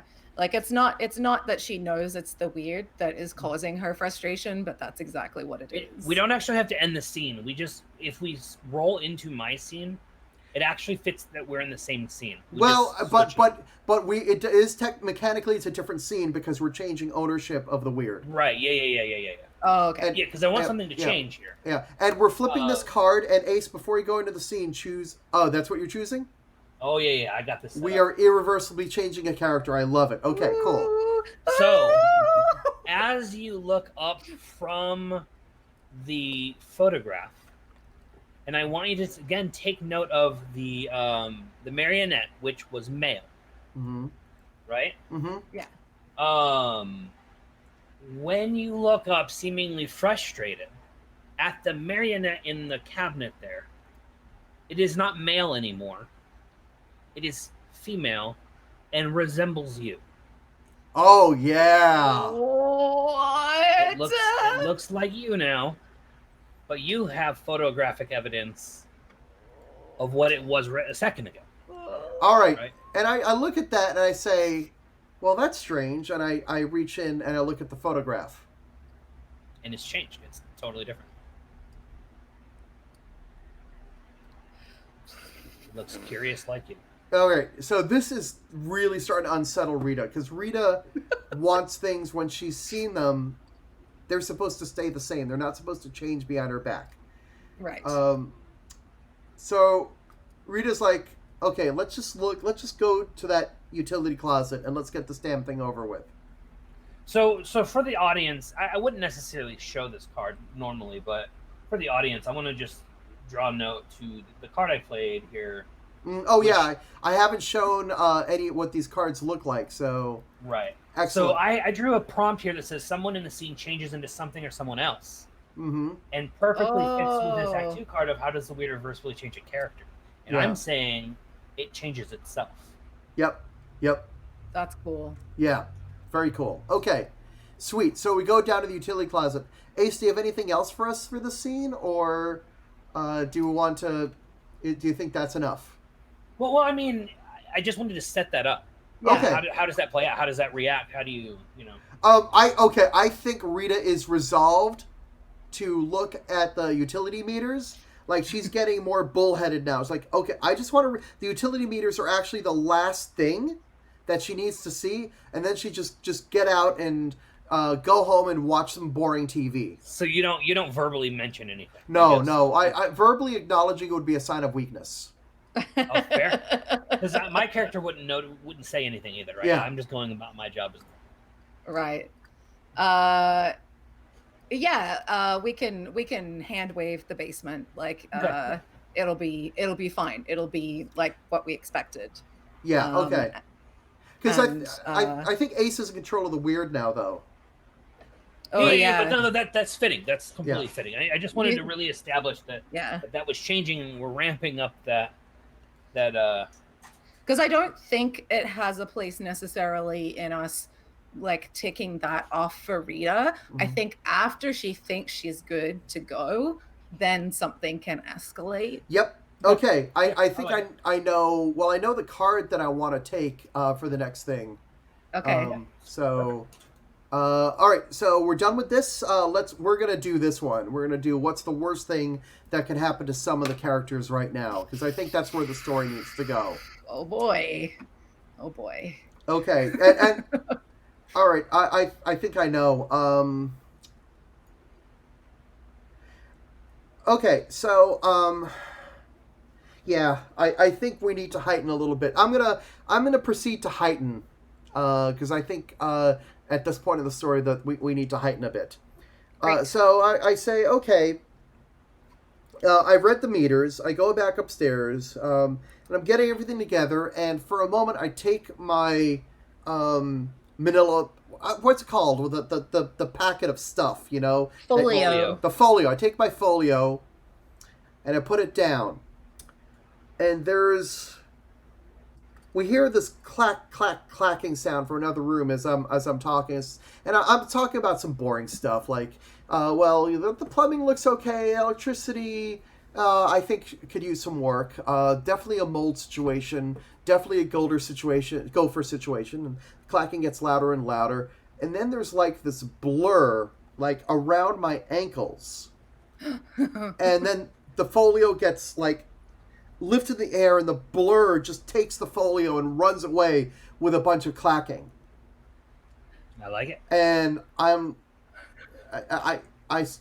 is that a child? Did your child? I didn't realize there were any children here. Oh, there's not. Well, that folio is gone, and if that folio is gone, I can't do my job. We got to get that folio back. And we hear like wooden laughter, not wooden as in boring, but wooden as in coming out of a body made of wood. But it sounds childlike laughter coming out of a wooden body. And I look at Percival, and I look at Rita. I'm like, it's probably going to the playroom. Okay, yeah. It's usually where it goes when it gets something it wanted. So what's it? The child? It's not a child. I wonder if one of you say it's actually older than all of us. Ooh. That would be a very Percival thing to say. Yeah. I think I would say that in my head, right? Yeah. Or yeah, under my yes. breath. Like, Yeah. Oh, I turn around walking towards the playroom and like kind of laughingly say it to the camera, but not to you. It's actually older than all of us. I like that. That's awesome. Okay. So, whose scene is it? Sorry. This is it's my scene, but I'm okay. I'm okay, because I think this is a good place to end Act 2. Okay. I like it. Okay, cool. Because I need that folio to do my job. Okay. So how can the characters defeat or resolve with the weird... Oop, wrong button. I need my folio back. In order for my story to end, as far as the story's concerned, I need the folio back. Yeah. Characters plan, go to the playroom. In general terms, how do we think the story's going to end? I think... Man. I mean, it could go one of two ways in my mind. It could be like Rita just is like, peace out, I don't need this house or this account. Or she just learns how to deal with it and like digs in, and this is going to become like her account and nobody else's, and she gets it. Yeah, I could see either of those. The third thing I see is this becomes an Ahab thing where like she meets her doom trying to settle this. Yeah, I definitely think we capture her into the marionette. Oh yeah. Snap. Yeah. I think the marionette is going to consume her. It's trying to lure her by taking what she really needed. Well, I think the marionette is just trying to disrupt because the marionette is afraid of... The house is afraid of change. Yeah. And the marionette, being an agent of the house, is trying to prevent things from changing. And yes. if the house can neutralize the threat that Rita represents, then the house has accomplished its goal. Right. Okay, cool. So I think the house might win this one. The house always wins. Well, the house always wins, yes, of course. Of course it does. The story is very different, but so far it's playing out very similar to our last one. Yes. All right. Oh, yeah, there was some house action, I remember. Yeah. Some house eating. Okay, so I think that was me, right? Running yes, that was you, yeah. Yeah, so back to Nicole. Yep. Yeah. I'm going to go ahead and draw 2 more prompts just because those were really good. Those last ones were really good. Awesome. Yeah, the prompt that I ended up having was something that used to be here never actually existed. And it was just so perfect for that. Yeah. Let me look at these questions. How does the weird tie into one character's past? Oh, I've got a typo on this card. Driving me crazy. Character. How does one character's past affect their present? How have the character's relationship with their setting changed? And how has one character successfully got what they want from another character? So you need the story. I needed to be quiet, and Rita needs respect. Yes.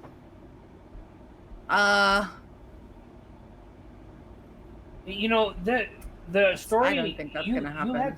You had some secret info on that story, and so I want to give you a chance to really bring that to light. So far, we're kind of going away from it, but I am more than happy to play into...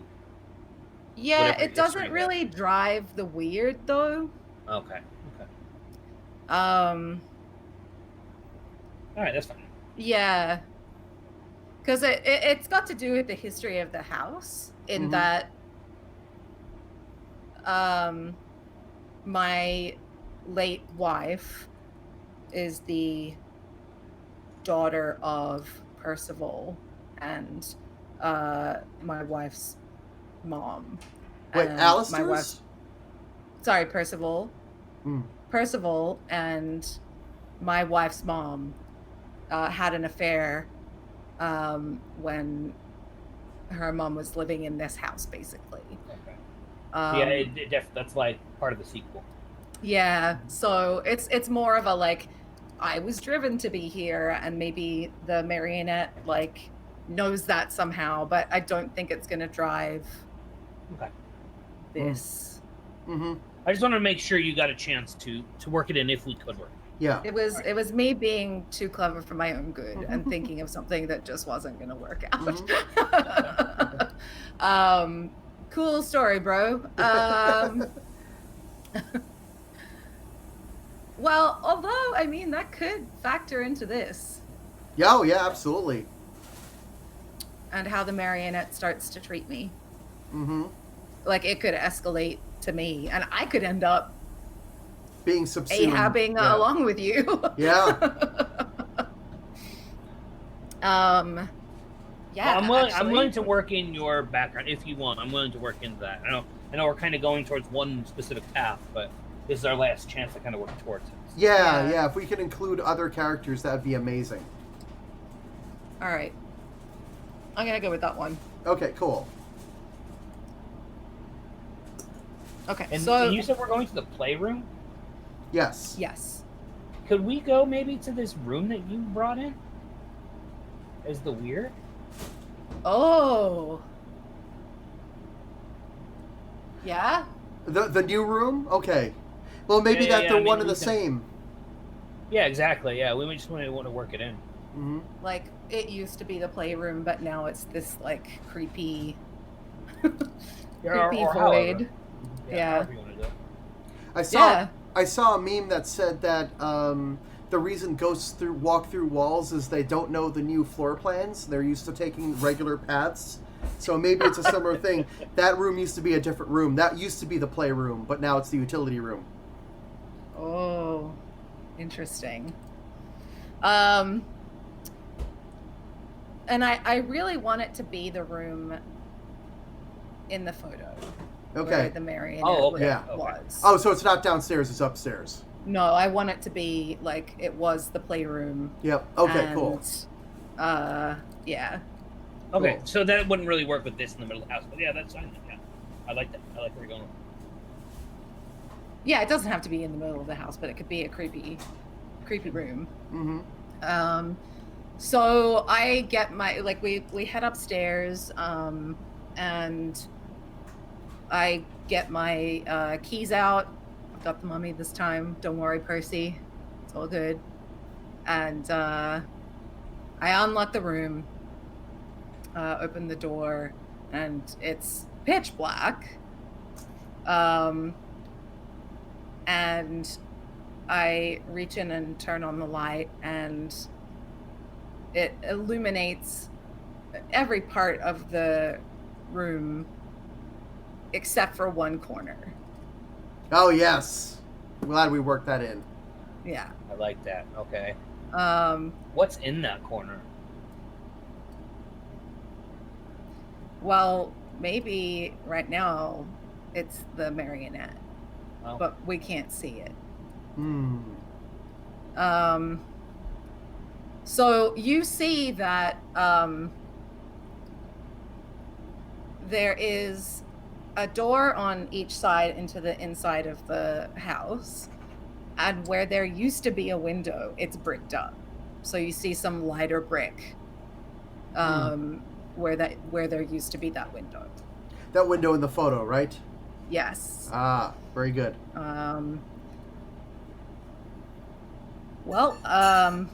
This is what we call the playroom now. I am not sure what this room used to be.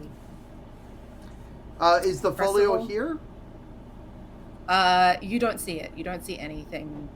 The rest of the room is bare, and that corner is pitch black. Well, How big is this marionette we're talking? marionette size? Yeah, about that size. Like 1.5 foot Mm-hmm. for you freedom inches people. Freedom inches. Okay, so maybe it's in that Oh, corner. you hear a little snap, and it sounds like the elastic that you tie up around the folio. Oh yeah, and I hear You from hear that it- corner, right? Yes. Oh, I'm definitely walking towards that corner. Well, I reach out and I grab Rita's arm. I'm like, just Percival. I Do you need that. wanna- I need the folio. Don't pull me from it. We'll sort it out. Just don't rush at it.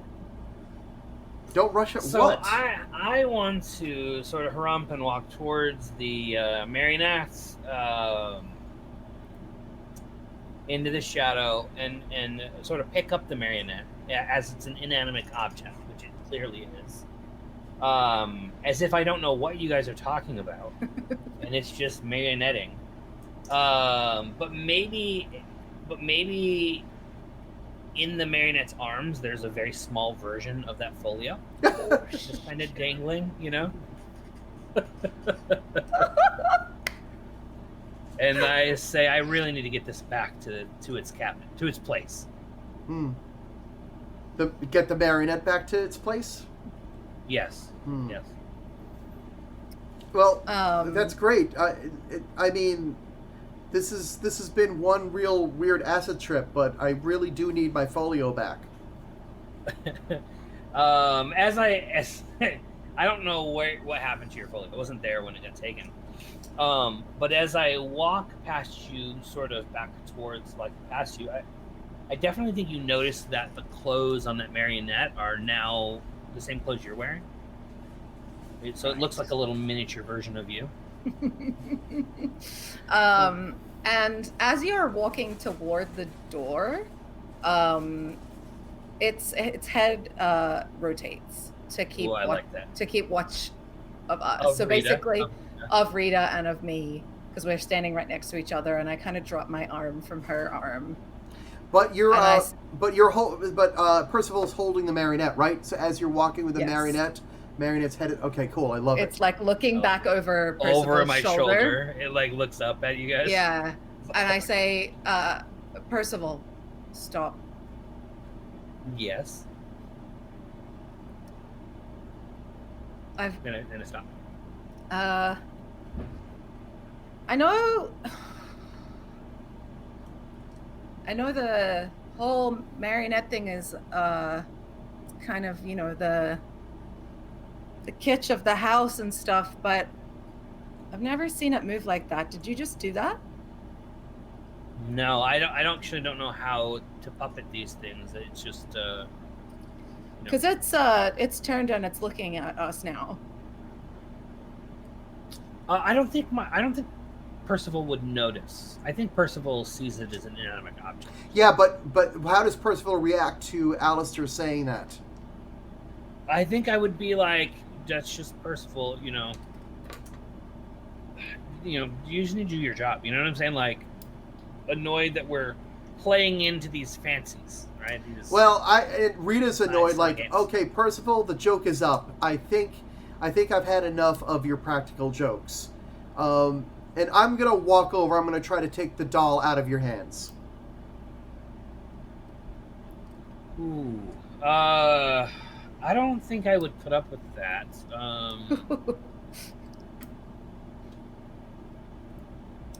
Because Rita thinks that this is all this elaborate scheme that Percival is doing. Like, this is all clearly Percival's fault.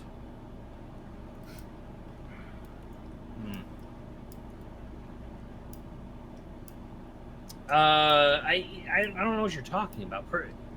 What is my fault? Oh. You had one job here, not to lose this paperwork. And how are you blaming that on me? Okay, but instead of saying all that stuff, I'm walking over and I'm gonna try to pluck the doll out of your hands. Okay. The marionette out of your hands. Yeah, I mean, I don't think I would fight you off. So, what does the marionette think? Because I think Ace, you're controlling the marionette, right? No, it's me. It's me. Oh, it's Nicole. You have the. So Nicole, how does the marionette have a reaction, or is it just dead wood? It reacts. It pushes away from Percival and falls down onto the floor, onto its feet. Its head stays looking at Rita, and its body turns around to match it. I like that. And it's got the folio, and it waves it at her tauntingly, "Oh, you want this?" And Alistair has never seen it move before now. He thinks it's just a quirky thing. He thinks it's Percy playing tricks on him, basically. He freaks out, and runs and kicks the marionette out into the hallway, and runs out after it, and just tries to boot it toward the stairs, basically. I run after saying, I need that folio. So it's Marionette, and then Alistair, and then me. Yes. And I just put my head down and just like upset Yeah. at this whole thing. And before Alistair can get in a second kick, the marionette hops up and runs back past him and like with the strings kind of trips him. Oh, nice. And Alistair goes down. And like Alistair is just like, what is happening? Mm-hmm. And very, very freaked out.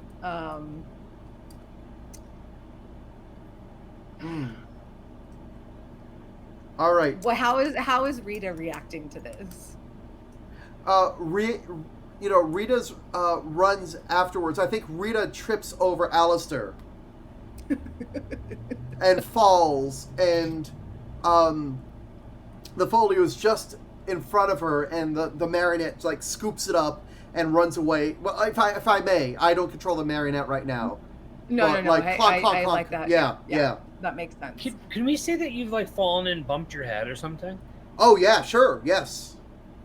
Because I think it would be a good place to end the scene and a great place to start the next one as you're coming to. Yeah, I think so. Right. Shaken.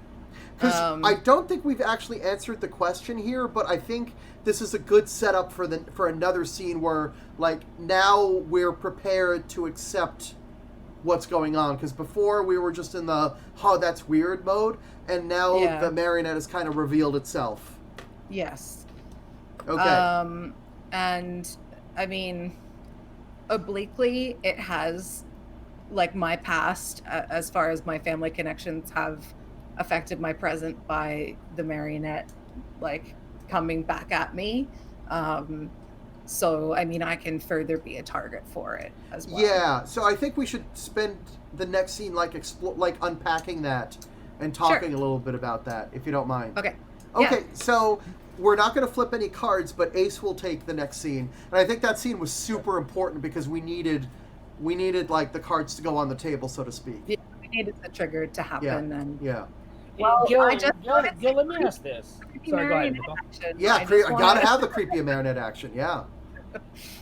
Gil, let me ask this: in a situation like this, if we weren't playing on stream, or if we were playing, with our local group of friends, might since Nicole's character's backstory is going to be forced to fit in, might it be a thing that we may want to explore as a sequel or as a prequel in a subsequent game of it? Well, perhaps, but I think.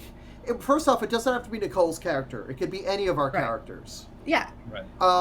And secondly, even just like a mention of it might be all we need. Yeah. Okay, cool. But I think just one character's past affect their present. So this could be like my parents, that sort of, like my parents never mentioned this house. So Percival could reveal what you discussed with my parents, that sort of thing. Yeah. And that could be as small as that. I wonder if there's a point to having more discussion in the character generation part. Well, it's tricky because we don't know where the story's going to go, But anyway, let's go to Andrew's setup over here. Because Andrew is going to set up, and I think I got booped, and then the ferret ran away. So got booped by a ferret, and then the ferret ran off. Like a marionette, maybe. Yes. Yeah. Okay, so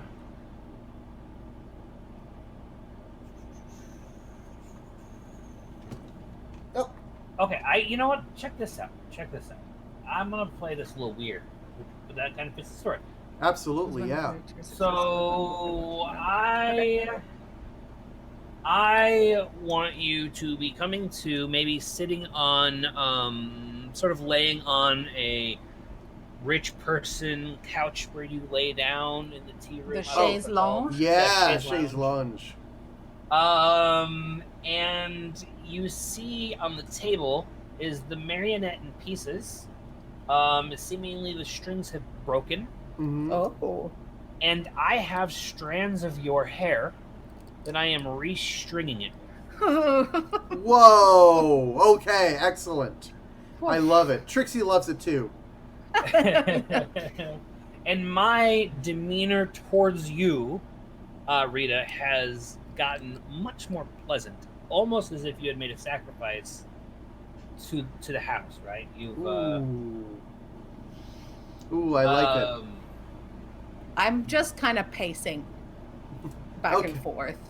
So Okay. I played this card here, and again, this wouldn't necessarily, show this if we weren't on stream, but the prompt here was you were required to pay, but not money. Yeah, that's good. Got it. Oh, let me show that on the stream. Yeah. So got to put Trixie down to do that. Okay. So that's your prompt card over here. You're required to pay, but not in money. Awesome. Yeah, and you have paid with your own hair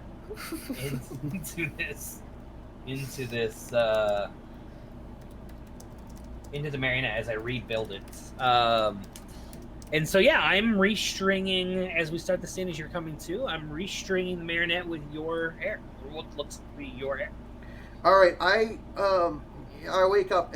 So first, I kind of like moan a little as I'm coming to, and then I say, "The folio," and I look and I see the marionette in pieces, and I don't notice the string yet because I think my vision's too blurry. But so I ask, "What happened? What happened to the marionette?"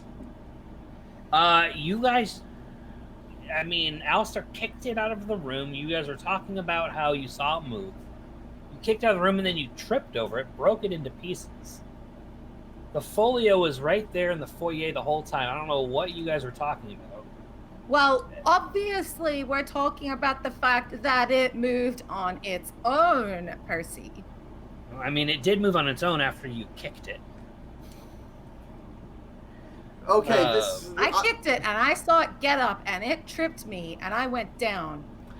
Yeah, I know what I saw, Percival, and I'm starting to think that the reason this house will not get a good valuation is because of you and your actions. I think you're deliberately interfering in this. How long have you known about this? Known about it being broken and me needing to fix it? Percival. There's obviously something going on in this house. I think as we're arguing, and I'm getting I don't know the terms for a marionette, but it like starts coming alive. It starts moving around. It's like getting into its new strings, kind of. Yeah. Like it's like shaking on the legs as the legs get strung into it and everything. And I think that's when I noticed that the string is my hair. And I say, "What? Yeah, why?" okay, perfect. And I start feeling in my head, like, what happened to my hair? Because my hair used to be long and now it's short. Like, what? Did you cut my hair? Well, yeah, of course. Yeah, you broke the marionette, and you have to pay. I mean, we've got this takes a special kind of string. Of course. This is not. I stride over to the table and like the folio sitting there and I just like rip it open and I'm like tearing out paperwork like, where is there anything about this thing? What is happening? And I'm like, Nicole, stop. I wonder if you as you're tearing that up, notice that photo that you saw earlier. Yeah. And that photo looks like your mother or someone in your past, right? That right. brings it down. Like you are seeing the marionette as your past, something else that can tie into. Well, I see the marionette as it was when we first saw that photo. Okay. But what I see is my mother-in-law and her husband, and they're holding a very small baby, and they're standing in front of the house. And I stop, and I'm like, Wait. This is Carol. This is my wife's mom. She's really young in this picture, but did you know this, Percival? It reminded me of my relationship with those people. You had an affair with her. And Then no, I don't. And the subsequent baby was my wife. I absolutely don't recognize these people. Then I would say that anyway. Yeah. No, of course. Yep. I don't even know what you're seeing in this picture. Yeah. All right. In the meantime, I'm. So I feel like I'm thinking about some. I feel like my parents sometimes had to deal with weird things, and I'm trying to figure out like what Rita. Like Rita has some sort of preparation for that, and so like she's like I know what it is. So Rita says, "All right, if I talked about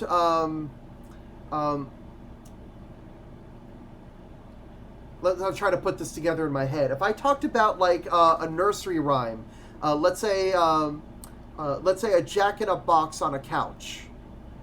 Does that ring a bell to you, Percival?" And we're gonna say like canonically it does. Sure. Okay. Yeah.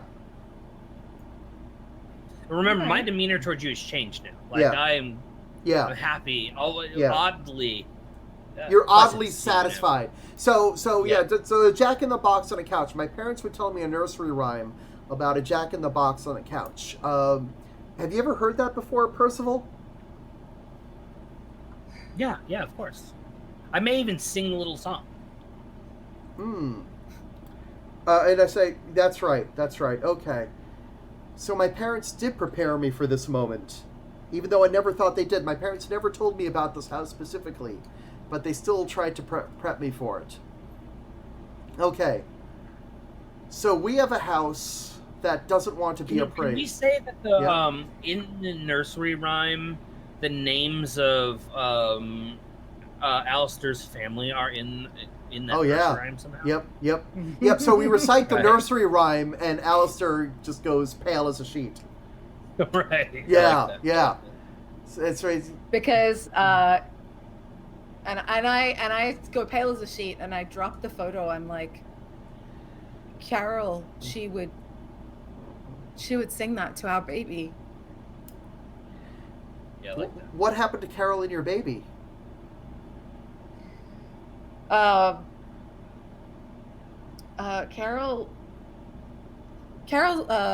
still alive. My mother-in-law, she's still alive. I never knew that she lived in this house. And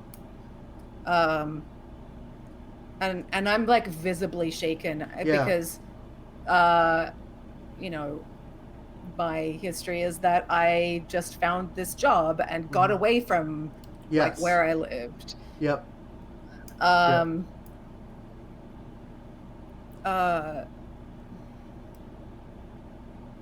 Percival. You had no idea? I think I would, because my character's demeanor is changing.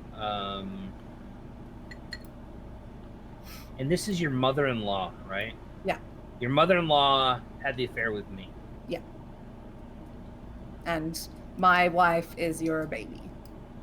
Right. Yeah. And you don't know this, right? Nobody knows this? No.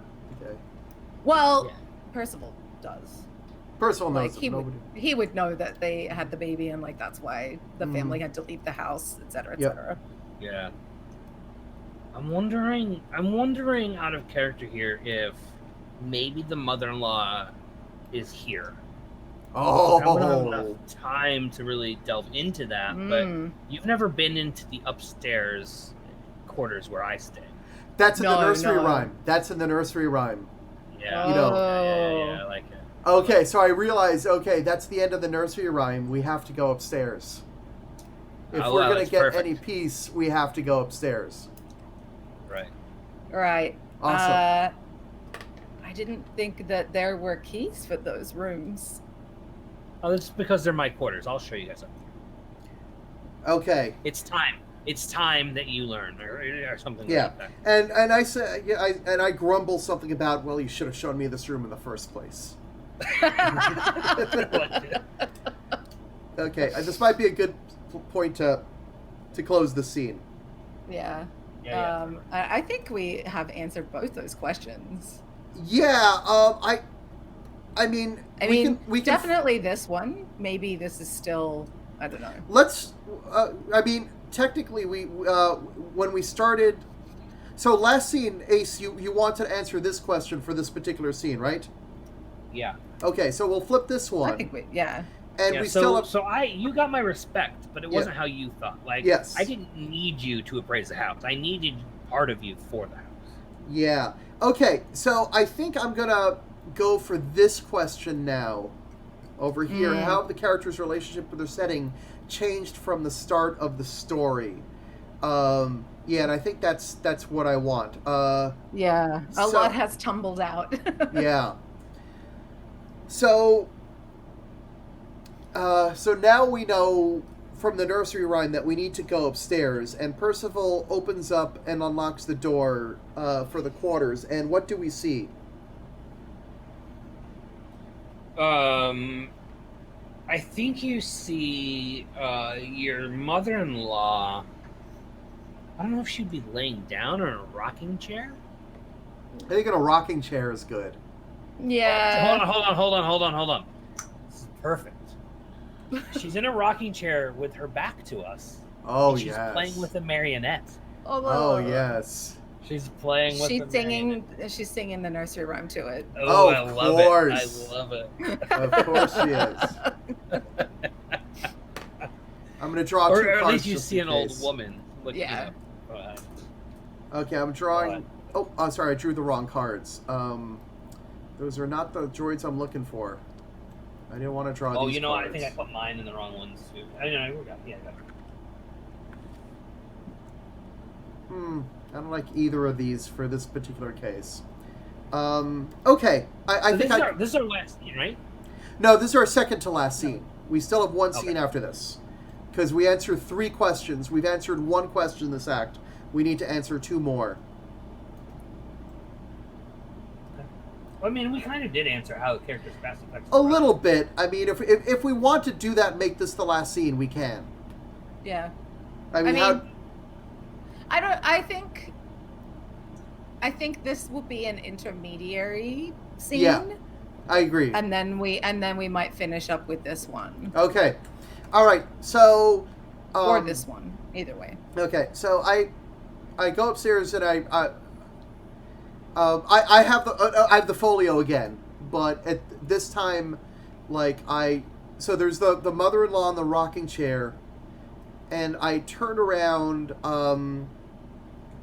to face the mother-in-law, and the mother-in-law looks up at me, and her face has to be messed up somehow. I mean, that's just a thing. Oh my God, maybe she doesn't have one. That's my lover we're talking about. I feel like her face is made of wood. Oh my God. Yeah. So, in fact, she's made entirely of wood. She's like a giant marionette. And you could see the strings sort of dangling from her arms. And she says, no. in a very creaky voice, she says, "It's been so long since I've had company." And she gets up and her joints literally creak. And the strings sort of dangle from her arms. And she says... I'm going to help her up. Oh, up, yes, you help her in a up. loving way. Absolutely. Yeah. Yes, you absolutely help her up. Yeah. And I just stumble back. I'm kind of trip and fall. And I'm just speechless. And meanwhile, I'm just sort of reciting the nursery rhyme under my breath, which is something about, the poppet was a puppet or something like that, which sounded cute at the time, but is actually a thing. Um, and yeah, and so yes, as I say, I think at this point I'm going to start negotiating. I think Rita realizes what she's here to do, and she says, the name like Mrs. What would be the mother-in-law's last name? Oh man, I don't know. Burgundy. Mrs. Burgundy. Burgundy. Mrs. Burgundy, we do have some affairs to consider. I know they're not of your plane, but we still have to talk about them because they do talk about your ties to this world. This house does need new occupants, but they don't need to go up here. Can somebody else take the role of Mrs. Burgundy, Norm? I know she's the weird, but I'm willing to pass it off to someone else. Who wants to take it? It's probably better if I do, just Excellent. because then you don't have to be personal as well. Yeah. An agreement, you say? Yes, an agreement, because ultimately, if no one's in this house, it will be razed to the ground, and I don't want that. We both don't want that to happen. My baby must have somewhere to live. I agree. Can we say that the marionette doesn't look like it's made of wood anymore? Not the woman, but the one that we use for your hair. It's got like almost like a little bit of shine off its face. Yes. Yeah. Like it's almost coming alive. Percival, dear, what do you think of this agreement? I think arrangements can be made. We can make quarters for you next to us, room adjacent. And Rita says no one needs to know. No one has to know. And Alistair on the ground is like, I didn't even know. And Rita looks at him and snaps. And if you're smart, you will not tell anyone. No one else will know. But this can't be real, though. This can't be real. And he like stumbles to his feet and starts moving toward the Mrs. Burgundy. The marionette, which is no longer clunking, lithely gets in your way and just puts up like a very fleshy hand. Right, exactly. Oh. So hold on a second. Your wife is alive still, right? No. Alistair's wife is dead? Alistair's wife and child are dead. Oh, okay. Yeah, and he like left where he lives entirely and went somewhere that he'd never been before. He doesn't talk about it much. Yeah, and that's why it's like such a surprise to him to discover that his family has a tie to it. Yeah. Check this out. What if? Well, when I said the marionette changed into Rita, what if it actually changed into what your wife used to look? That's even better, yeah. Oh. And it looks, it's like a little, almost baby version of or something to that effect. Right. So that's what Mrs. Burgundy says. Mrs. Burgundy says, well, if I am going to be inconvenienced this way, there is some compensation that I would like. And with a creak, she turns over to the marionette, looks over the marionette, and she says, there is someone that I want to see back in this world. Right. Can we make arrangements for this child? And that's Rita saying that? No, this is Miss Burgundy. The old woman. Yeah, saying this. And Rita looks at Percival for the answer. Yeah, of course. Yeah, we'll make up a room again. We've got plenty of space here. I guess what Percival feels like, and I don't know, is it feels like my family's whole again. Percival's Mm-hmm. family. Now that I've got, my baby back, Mm-hmm. who we thought was dead before, which was Alistair's wife. Right. I don't know that we need another tenant of the house.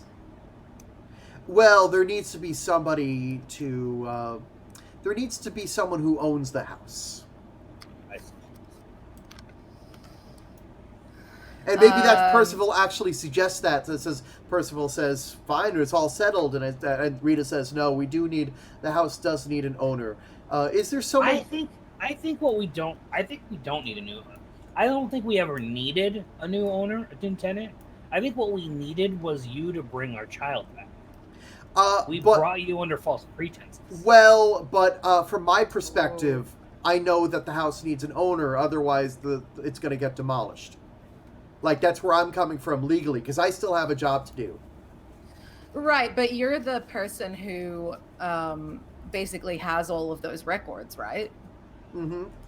And you're the person who knows that this needs to happen. And if you don't bring those records back, then... Well, hold on. So your character is an appraiser who is hired by me to get this house appraised. I am your client. Like, I see. Yeah. You know But, what I'm saying? Yeah, but at the same time, and I'm saying you fulfilled the contract in bringing the new person. The new people we needed in the house wasn't new people. We needed the marionette back alive, and we got that through your hair. Okay. You know what I'm saying? So we would satisfy. That is why my character would have changed. But I still need. I might have paperwork to fill out. I don't know how appraising works, but there's probably some licensing that's involved where I need to report back on the value of the house. So the question is high or low. If it's low, somebody's going to buy it. If it's high... Yeah, I would say high. Well, and if it's low, they're going to demolish it, right? Yeah. So I would say high. And I ask Mrs. Burgundy, and Nicole, I want you to answer this as Ms. Burgundy. I ask, what's in it for me?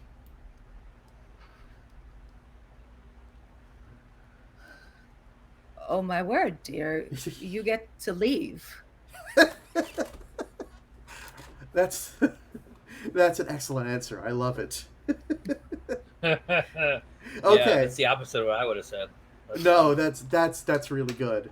Okay, I think we've answered this. It's threatening, but not too threatening.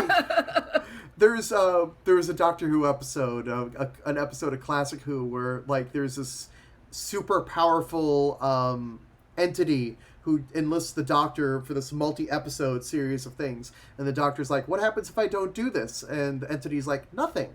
The Doctor's like, "If I don't do this, nothing happens." And the entity's like, "Nothing, ever."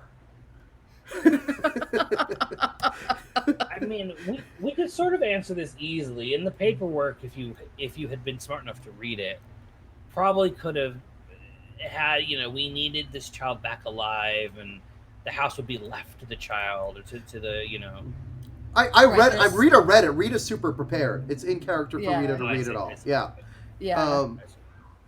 But I guess she just thought that it was to do with the lineage of it didn't really involve Butler, her maybe, or something. Oh, that's a good call. So the person, since that person was dead, the house would have been given back to so and so that's why it needed to be sold. But now that we have the child back, you know what I'm saying, it fulfilled the thing. So let's go for one more scene, and Nicole, you can do the scene. We just have to answer one more question about either the weird tying to one character's past, or how does one character past affect their present. And perhaps there's this is about Rita trying to leave. Like, is there anything that goes with her? Yeah. I mean, I think this is answered, how the weird ties. Well, let's play it out, Ace. Let's play it out. Okay. Yeah. I mean, what's going to happen to Alistair? Yes.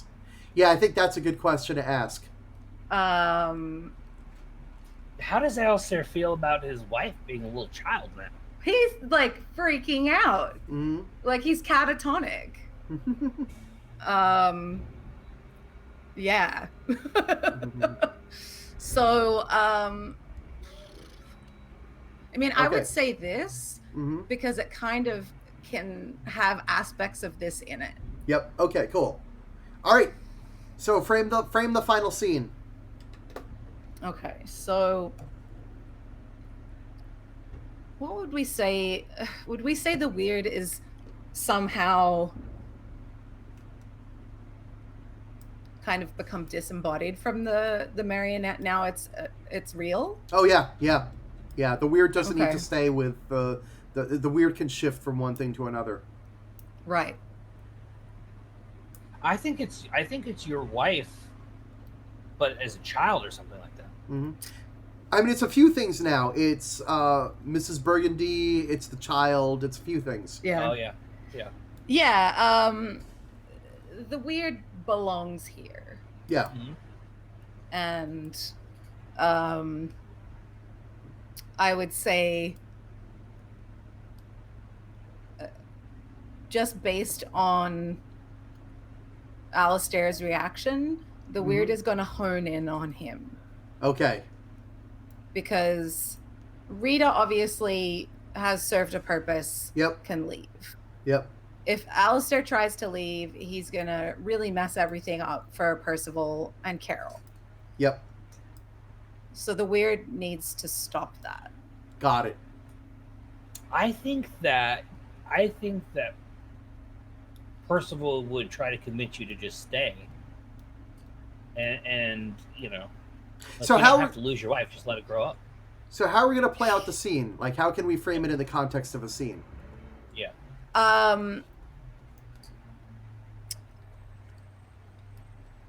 So Carol follows up with Rita, and she says, "Be a dear and get those papers drawn up, would you?" Mm-hmm.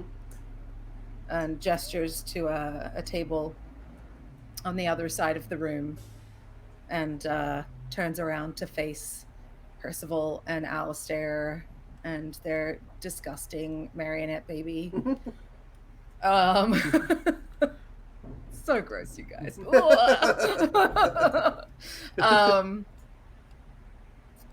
And you know, she notices that Alistair is just non-responsive, Mhm. just freaking out, and says to Percival, "Dearest, what shall we do with our friend, with our I think- son-in-law, I suppose?" Yeah, exactly. Alistair, I think you will find that this works out to everyone's benefit. You can remain living in the shed or wherever your quarters were. Until I love that he just doesn't care where Alistair's been living. He's just like, Yeah. whatever. Until what was the name of the baby? What was the name of your wife? Jenny. Yeah, until Jenny is of age. I mean, essentially, we can keep this all together. The family can stay together in this house. And he turns up, and he stands, and his hands are in fists by his side, and he's like, "This is no family. This is an abomination." Oh, you know what? And he just like, he's like, "What happened to Carol? And what happened here?" Mm-hmm. I understand how it looks from an outsider's perspective. But I can show you the photo books from the past. This is a normal part of the house. There's nothing normal about this, Percy. There's Do you nothing not- normal about this. Do you not love my daughter? We thought better of you. This is some kind of, I don't know what this is, but it's not my wife. Well, I mean, maybe you just weren't good enough in the beginning, to begin with. I had nothing to do with the way that Jenny died. Do you, let me ask this out of character. How do Mhm. you want this scene to go for your character? So I have a great prompt card. I don't know if it's helpful to share. Um, I mean, a prompt is a prompt. Essentially, the reason I say is we're crafting the story together, right? I want to make sure it goes the direction you're seeing. Yeah. I want to hear what Nicole says. So the weird is not going to let Alistair go. Okay. With the way that he's acting. And it's not in your interest for him to leave either. Right. So you either kill him or the weird takes him. Okay. Then I would say, I understand you're upset now. I think given time and the many years it will take for this Jenny to grow up to an adult, age of consent, you'll learn to live with it. You don't really have a choice any other way.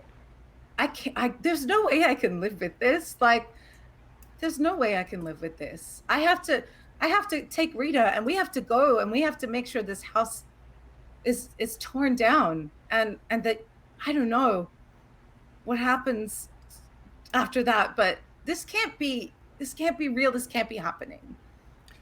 I think then I probably would. At that point, go ahead. Carol starts singing the nursery rhyme. I like it. And it's just really soft to begin with. But she gets louder and louder, and it becomes more rhythmic. Mm-hmm. And she's like kind of tapping her wooden hands on her wooden legs. And Alistair just kind of starts to quiet down, and he just like sways a little bit and stands there and doesn't say anything else. And I think Rita walks in the room like, with her jacket and wearing everything, but she's like singing the rhyme as well. Yes. May I make a suggestion here? Mm-hmm. What if we ended it where you turned into a marionette? Alistair all of a sudden was now stiff, and when it was time, we could bring him back to life. Mm-hmm. Yeah. Yeah. Well, my prompt is essentially the weird is now inside one of the characters. Yeah. That's perfect. So it was either going to be he is possessed as a human and just like automaton does his like groundskeeper work, whatever. But that's one more complicated thing for Percival and Carol to have to deal with. I think if it becomes the marionette, it makes sense. It's full circle. As Rita comes back in, Carol is rocking the baby now that it is alive, and Percival's dusting off the new marionette that looks curiously like Alistair. Yeah, there's even a little dirty grease rag coming out of his back pocket. That's so good. That's so good. I think that's a good place to wrap the scene. Yeah. Yep. All right, excellent. So now we're going to go to the denouement. So over here, what is each character's future and or legacy? I'll go ahead and start. I think Rita continues to be an appraiser, but there's one house she just doesn't talk about. Yeah. I mean, Alistair, his legacy is to become the troublemaker in the house. Mm-hmm. And if they ever hire a new groundskeeper, he'll be the one that is messing with the mower and hiding the keys. Things just don't work. My question though is, Gil, does Percival and I forgot my wife's name explain to you that we're gonna need your child to come so that we can resurrect Alistair when it's time? That was not part of the agreement. That was not part of the agreement. That's fair. There is no retconning that. But maybe you do. There is some fine print that will happen in 20 years. You may not know it, but as we look in the future of our character, my character, the family, Right. we're definitely paying attention to your life, to Rita's life, tracking to see where the kid is, make Yep. sure we get him in the right place to Mm-hmm. to I bring him hope up. Rita sings that nursery rhyme to her. Oh, she kid. absolutely does. Because she's got to prep the kid. Just in case. Yep, she's got to prep the kid. Yep. And we raise the baby lovingly and and just keep the house going and keep little Alistair's at the perfect age for when Jenny's of the right age and we can make the swap. Bring Rita's. Yeah. Oh, all right, and I think that's a good point to end it because we've got the Legacy of the Weird as well. Yeah. Awesome. I mean, I feel like the weird is definitely it's tied to the house. Yeah. Mm-hmm. And the whole family, right? Yeah. And keeping that that future going for Percival's line, basically. Yeah. I mean, I would like to say that I end up fixing the doorbell. The doorbell doesn't go ding dong. It is the tune of the nursery rhyme. Oh yeah. Yeah. So I just reconnect the wires that I purposely broke, right? I didn't want you guys to put in your head, but that's really good. Yeah. I think it's as simple as that. Like the weird. Mm-hmm. Yeah. The weird is the house. Mm-hmm. The weird Just is the the marionette. Yep. Those things are inextricably tied. Yeah. That's really cool. For what reason, we don't know. All right. So. Well, thanks, folks. Thank you for playing Weird Stories with me. It's been a while since I played this, so I'm really glad to get it back. Really glad to show it on the internet and all that stuff. It is such a good system. Thank you. We're going to be playing it every month, so we'll have another game of this next month. Next week, we're going to be playing High Rise. Oh, nice. So I will definitely tweet out messages about that. Any last announcements of where it can be found or stuff that you're working on, starting with Nicole? Just occasionally on the Daily Worker Placement, you'll find me there. Excellent. And Ace, any place where people can find you or anything like that? I'm occasionally doing DTS work for games, so I'm working with some Gen Con first exposure people right now to get their games on TTS. Excellent. I am as well. It's actually fun work. I really enjoy doing that. All right. So thank you to everybody tuning in, and we will see you next week on Formal Ferret Plays. Thanks for joining us. Thanks for having us. Bye, everyone.